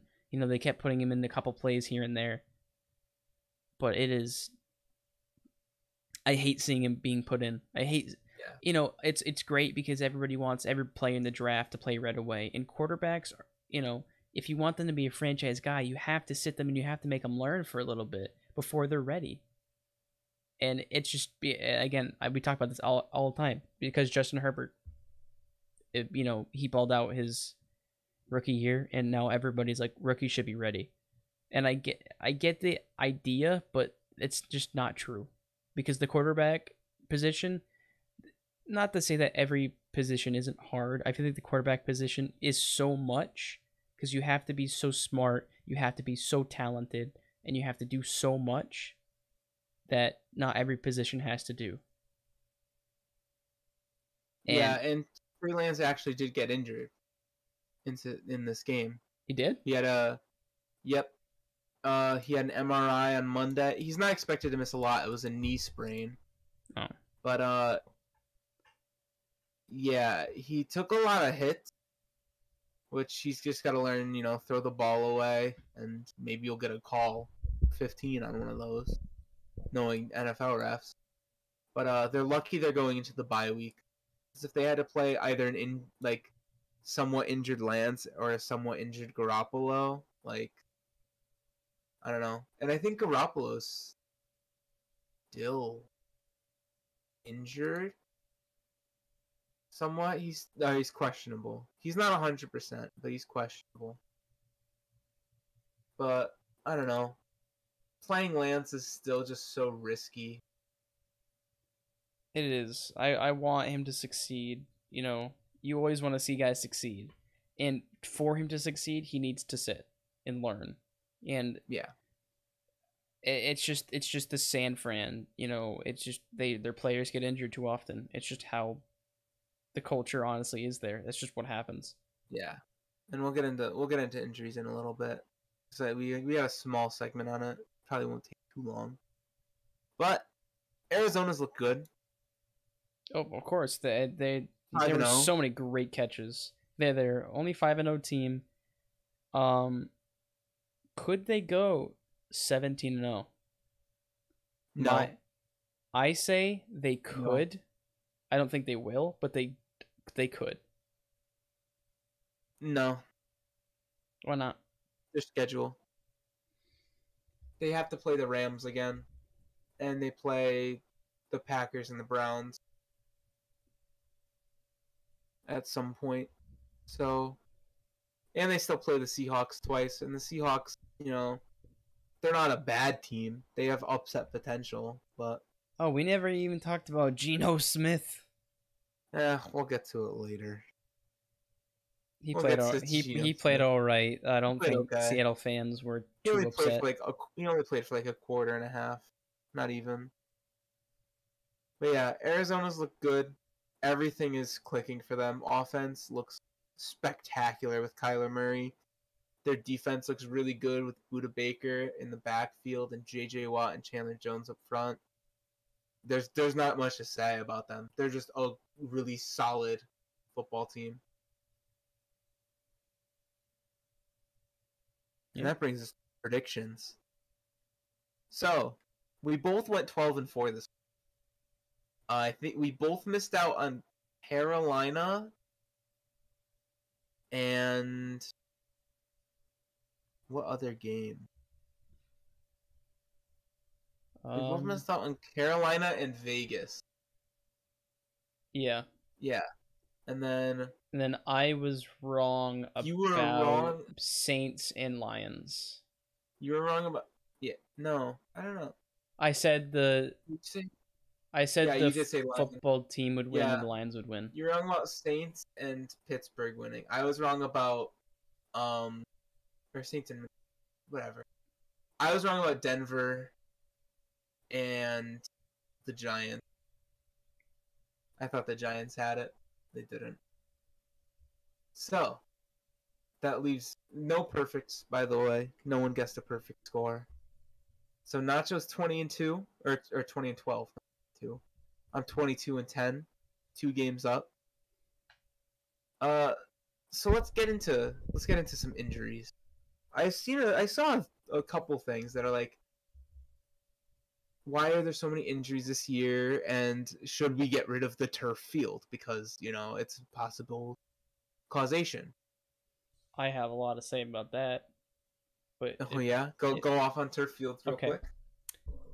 Fuck you, whoever said that. Who's the pussy ass bitch who said that? Turf fields are so much better. Okay, especially like it could be if it's a hot day, the ground could be real soft. If it rained before the grass is wet, and if it's a cold day, especially if it's a cold day and the dirt gets frozen, it's like impossible to play on that. It's so bad, especially with cleats. Turf fields are so much better. That you feel them and it's great. And you've been playing on turf fields for how long? And you're gonna complain about it? There's a big debate about it. I personally think that, or the correct people think that turf fields are better because they just are. They feel better. Yeah, the turf gets hot, but that's football. Don't be a pussy. Well, the thing is, a lot of these injuries are happening. Like, almost all of them are happening on the turf. Like, there were so many injuries this week. There've just been a shit ton of injuries in general. Like, let's roll through some of the important ones as I see the before you say that, I don't think the injuries would have not happened if it was on a grass field. It's not like, I say how much I like turf better. It's not that much of a change, especially how, like, I know in Lambeau Stadium. Is it Lambeau Stadium or Lambeau Field? Lambeau Field. Okay. I had to saw myself. that I watched a video on how their ground works, and it's heated and the ground's nice, so it's like at perfect conditions. So I know that the ground isn't bad. Um, that's just not. I don't think the injuries are caused by the turf. You I did know, not think that you get this heated over turf. it's better. I like turf so much better. I do not like grass fields. I think they're just bad. Yeah, Again, a it's not lot of that people. much of a difference, but it's a feelable difference. And I think with turf, is because when you plant your foot in the turf and you move it around, it sticks. And I feel like it makes cutting a little bit easier. Well, that's the whole thing of when you plant and it sticks. And these, you got these guys doing this so often, doing it at practice, doing it in games, or doing it in warm ups, and they're doing it so much that when it sticks and they lift out, something happens with their knee. That's why a lot of hamstring injuries. You had, I think, Russell Gage was with a hamstring. What is it? Brissett tweaked their hamstring. Darius Slayton, Sterling Shepard, Julio Jones, AJ Brown, all of these wide receivers are out with hamstring injuries.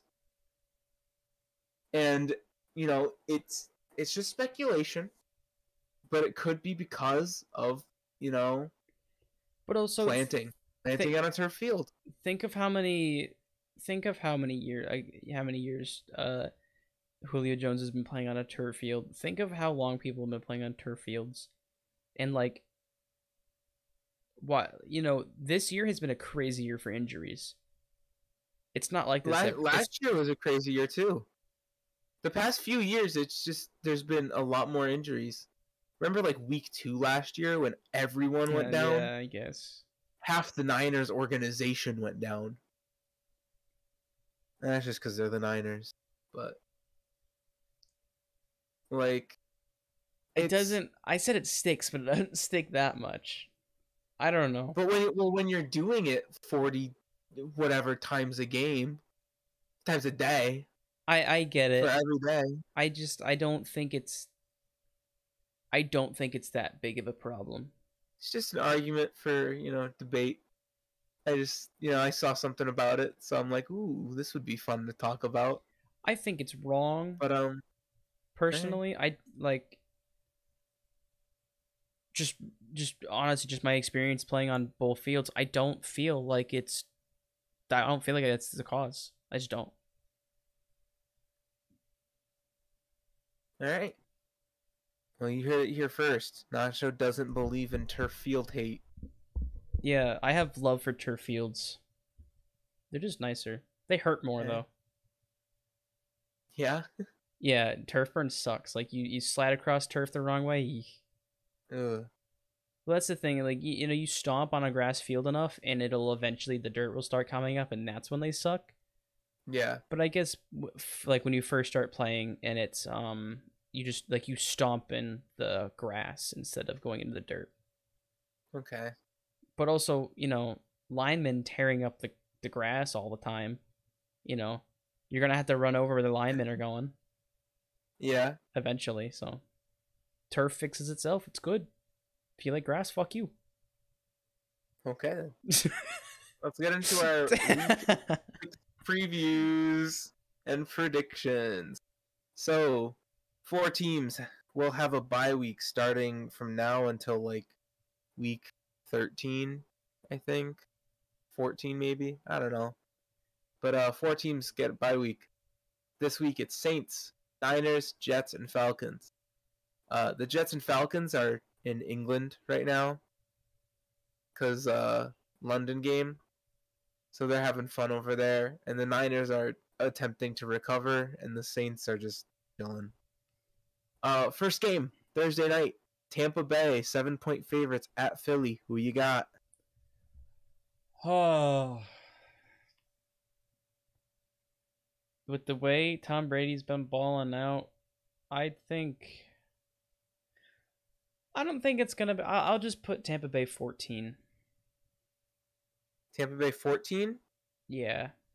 I had Tampa Bay by 7. I think Tampa wins by 17. It's got to be 3 scores, right? It's Tom Brady in prime time. Oh, ooh. It's a Thursday. It's short week, but still, it's prime time. He does have a finger injury too. I think it was like a. On what hand? I don't know. I think it was on throwing. Ooh, this changes. But his it's thumb. like he's expected to play. Oh yeah, it's his thumb. He's expected to start and play the whole thing. No serious injury on. Oh, it is his throwing hand. I'm guessing he just stubbed it. It happens. Yeah, that's what I'm saying. What's his primetime record? Dude, there's probably so many fucking games he's played in primetime.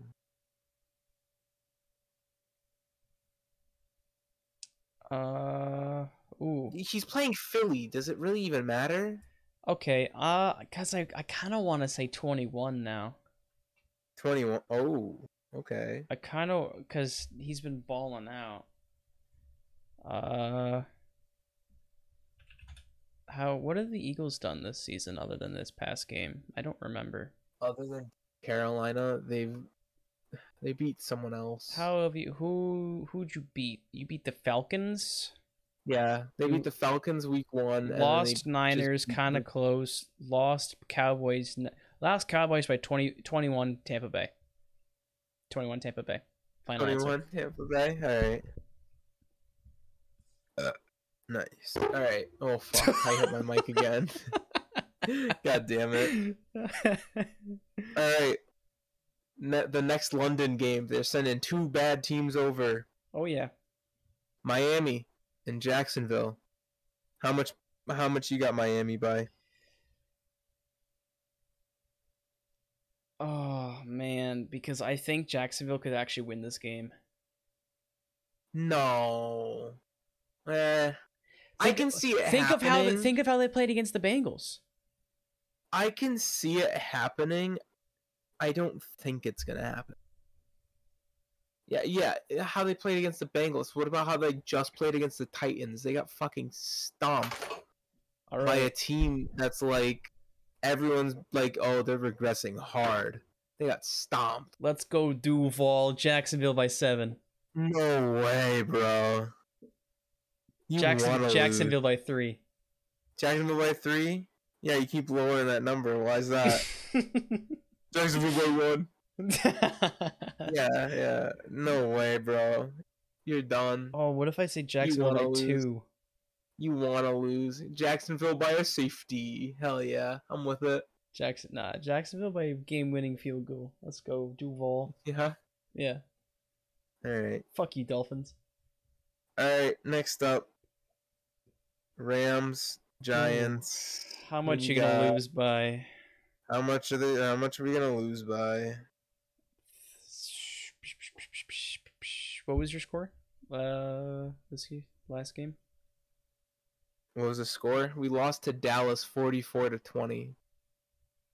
We lose to the Rams by 24, I think. I was gonna say 21, but no, 20. I'll say 20. 20? Yeah. Okay, I say 24. Green Bay. 4.5 point favorites at Chicago. 14. No, 17. 17? Yeah. I'm going 21. That's fair. I'm going 21. Cincinnati, 3.5 point favorites at Detroit. No, because I know the Bengals are gonna win, but I want the Lions to win. You could always predict the. I think this is. They're not going to though, because I trust. This is possibly a winnable game. No, I like. You don't think so? My heart wants to give it to the Lions, but I don't think they can win it. I don't. Bengals by 13. 13. I'm saying Bengals by 6. No, Bengals by 6. Bengals by 10. Bengals by 6. They're gonna lose off a last-second touchdown. All right. That's how it's gonna end. Oh, right. Houston no. Houston at what? Right. Oh no. Houston at Indy. Indy's 9.5 point favorites. Indy 14.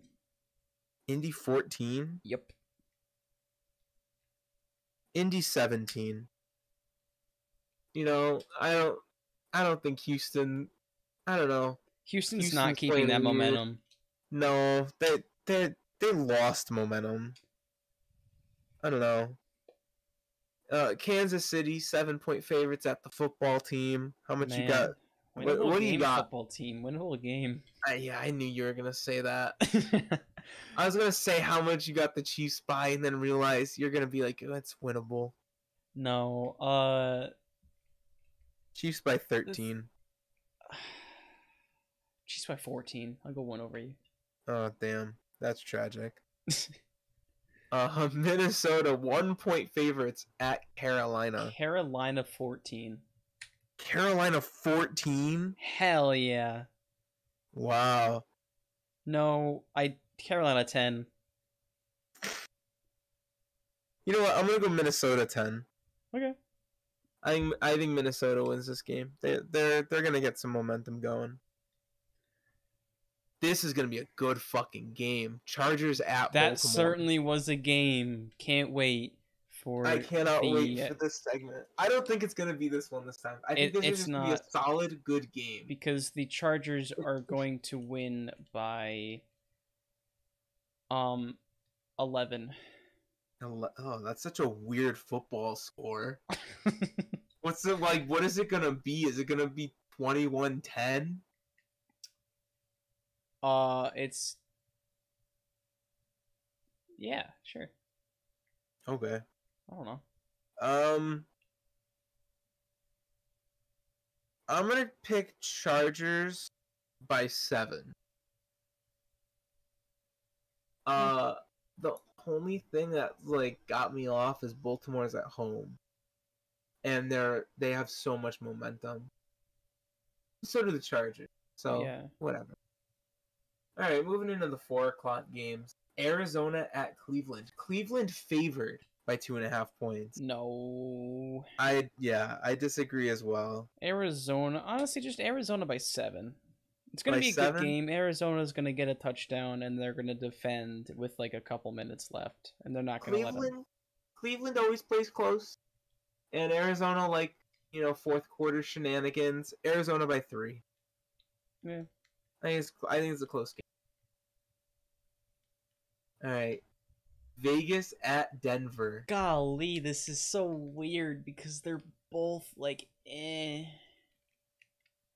They both started 3-0 and have since gone 0-2. They started hot, and now they're just kind of dookie.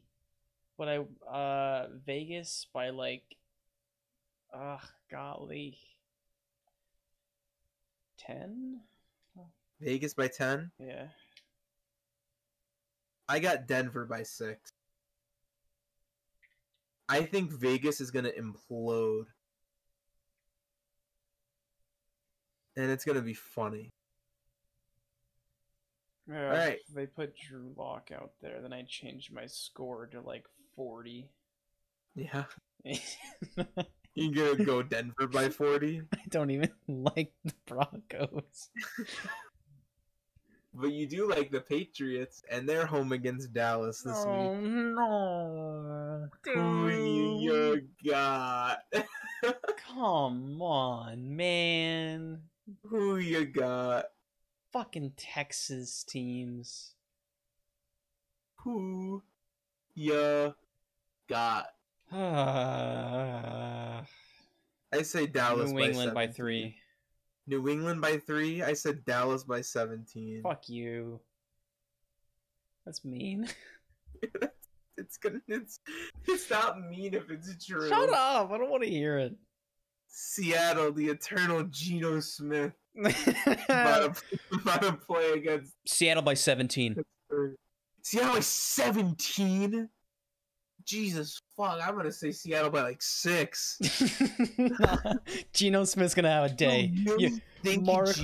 Mark my fucking word. Mark my fucking word. Geno Smith is gonna have a day.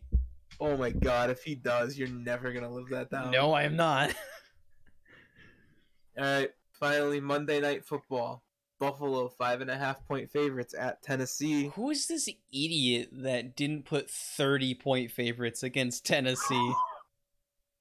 I don't know. Tennessee's coming off a big win. Maybe they got some momentum going. They beat Jacksonville. Bills by man, because that defense isn't great. I'll go 35. Bills by 35. Or actually, no. I'm saying they're gonna score 35. Oh. Yeah, man. I realized how I didn't reciprocate that into how much they're gonna win by. Yeah, you didn't. So I guess that would be 21. So you think that the Titans only score 14? Yeah. All right. I'm gonna take the Bills by 6. By 6? 16. Oh, you cut out. 16. Mm-hmm. So those are picks. What do we picked mostly the same teams. We did. You picked New England over Dallas that I picked. You picked Vegas over Denver. Wait, what did I say? What did I say for Vegas that I'm gonna regret? You said Vegas by 10 over Denver. What a fucking moron. What dumbass. Watch them win by 10. Watch that be the one perfect pick. You picked Carolina over Minnesota. And you picked Jacksonville over Miami and London. Yeah, I like legitimately I think they can win. This isn't like this isn't a bit. I think they could. I don't care. The Dolphins are bad. The Dolphins are so bad. They're playing literally the worst team in the league the past 3 years. Hey, maybe we can find some UK honeys for Urban Meyer to grind on. Could you imagine if he gets into another scandal like this? Oh my god, I'd laugh my ass off. That'd be the funniest thing ever. I don't care if it ruins his career. That'd be so funny. At that point, I'd want him to come to UConn as our special teams coach. He'll be chilling at Ted's on a weekday. Holy shit! All right, so those are predictions. Any hot takes? I feel like some of your predictions were already hot takes. Hot takes. Well, we're gonna go back to the beginning of the episode. Red Sox are winning the World Series. Yeah. Football hot take, however,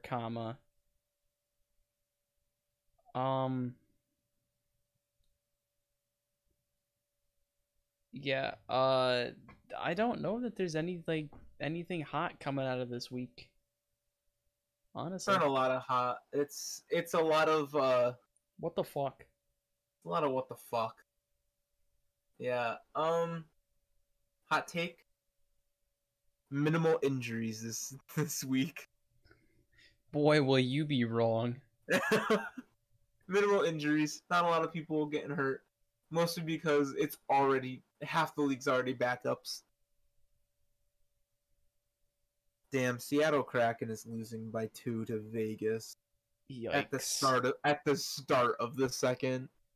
Yikes. How is before we end this, how is the baseball doing? Dodgers are up 4-1 in Dodger Stadium. That's okay. They played Bueller on short rest, didn't they? Yeah. So they have to play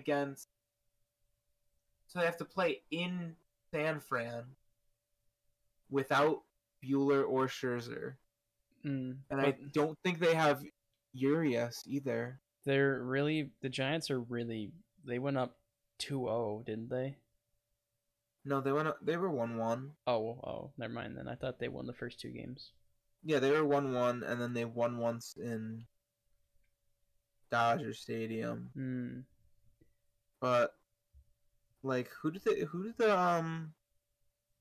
the Dodgers going to be able to have in their rotation? Not much. Don't think. So let's check this out. Bueller and Joe Kelly are pitching today. Joe Kelly's a closer, isn't he? Oh. I don't know. I think he's played everything. Nice. Bueller played game 1. Urias played game 2. Scherzer played game 3. Bueller played game 4. So that means they're either going to have to take Urias on short rest or dig deep into or play their fourth in the rotation, which would have been Trevor Bauer. Which would have won them the game. Which would have won them the game, but also hot take: Trevor Bauer doesn't play another game in Major League Baseball. Yay! And with that, my Mingas, I hope y'all have a great day of watching football this next week before we catch y'all with the latest and greatest news. What did you just say? If you said words, I think. If you're listening to us live on Twitch, please check out our YouTube channel, mingasportspod. If you are watching this on YouTube, please check out Twitch. I stream it on my personal account, Nacho Live. The O is a 0. And if you prefer your podcast in an audio format, or you're already listening to them there on Spotify, Minga Sports Podcast, look it up. Love y'all for all the support. And with that, I will catch y'all Mingas on the flip, or to your mother and all. Peace out.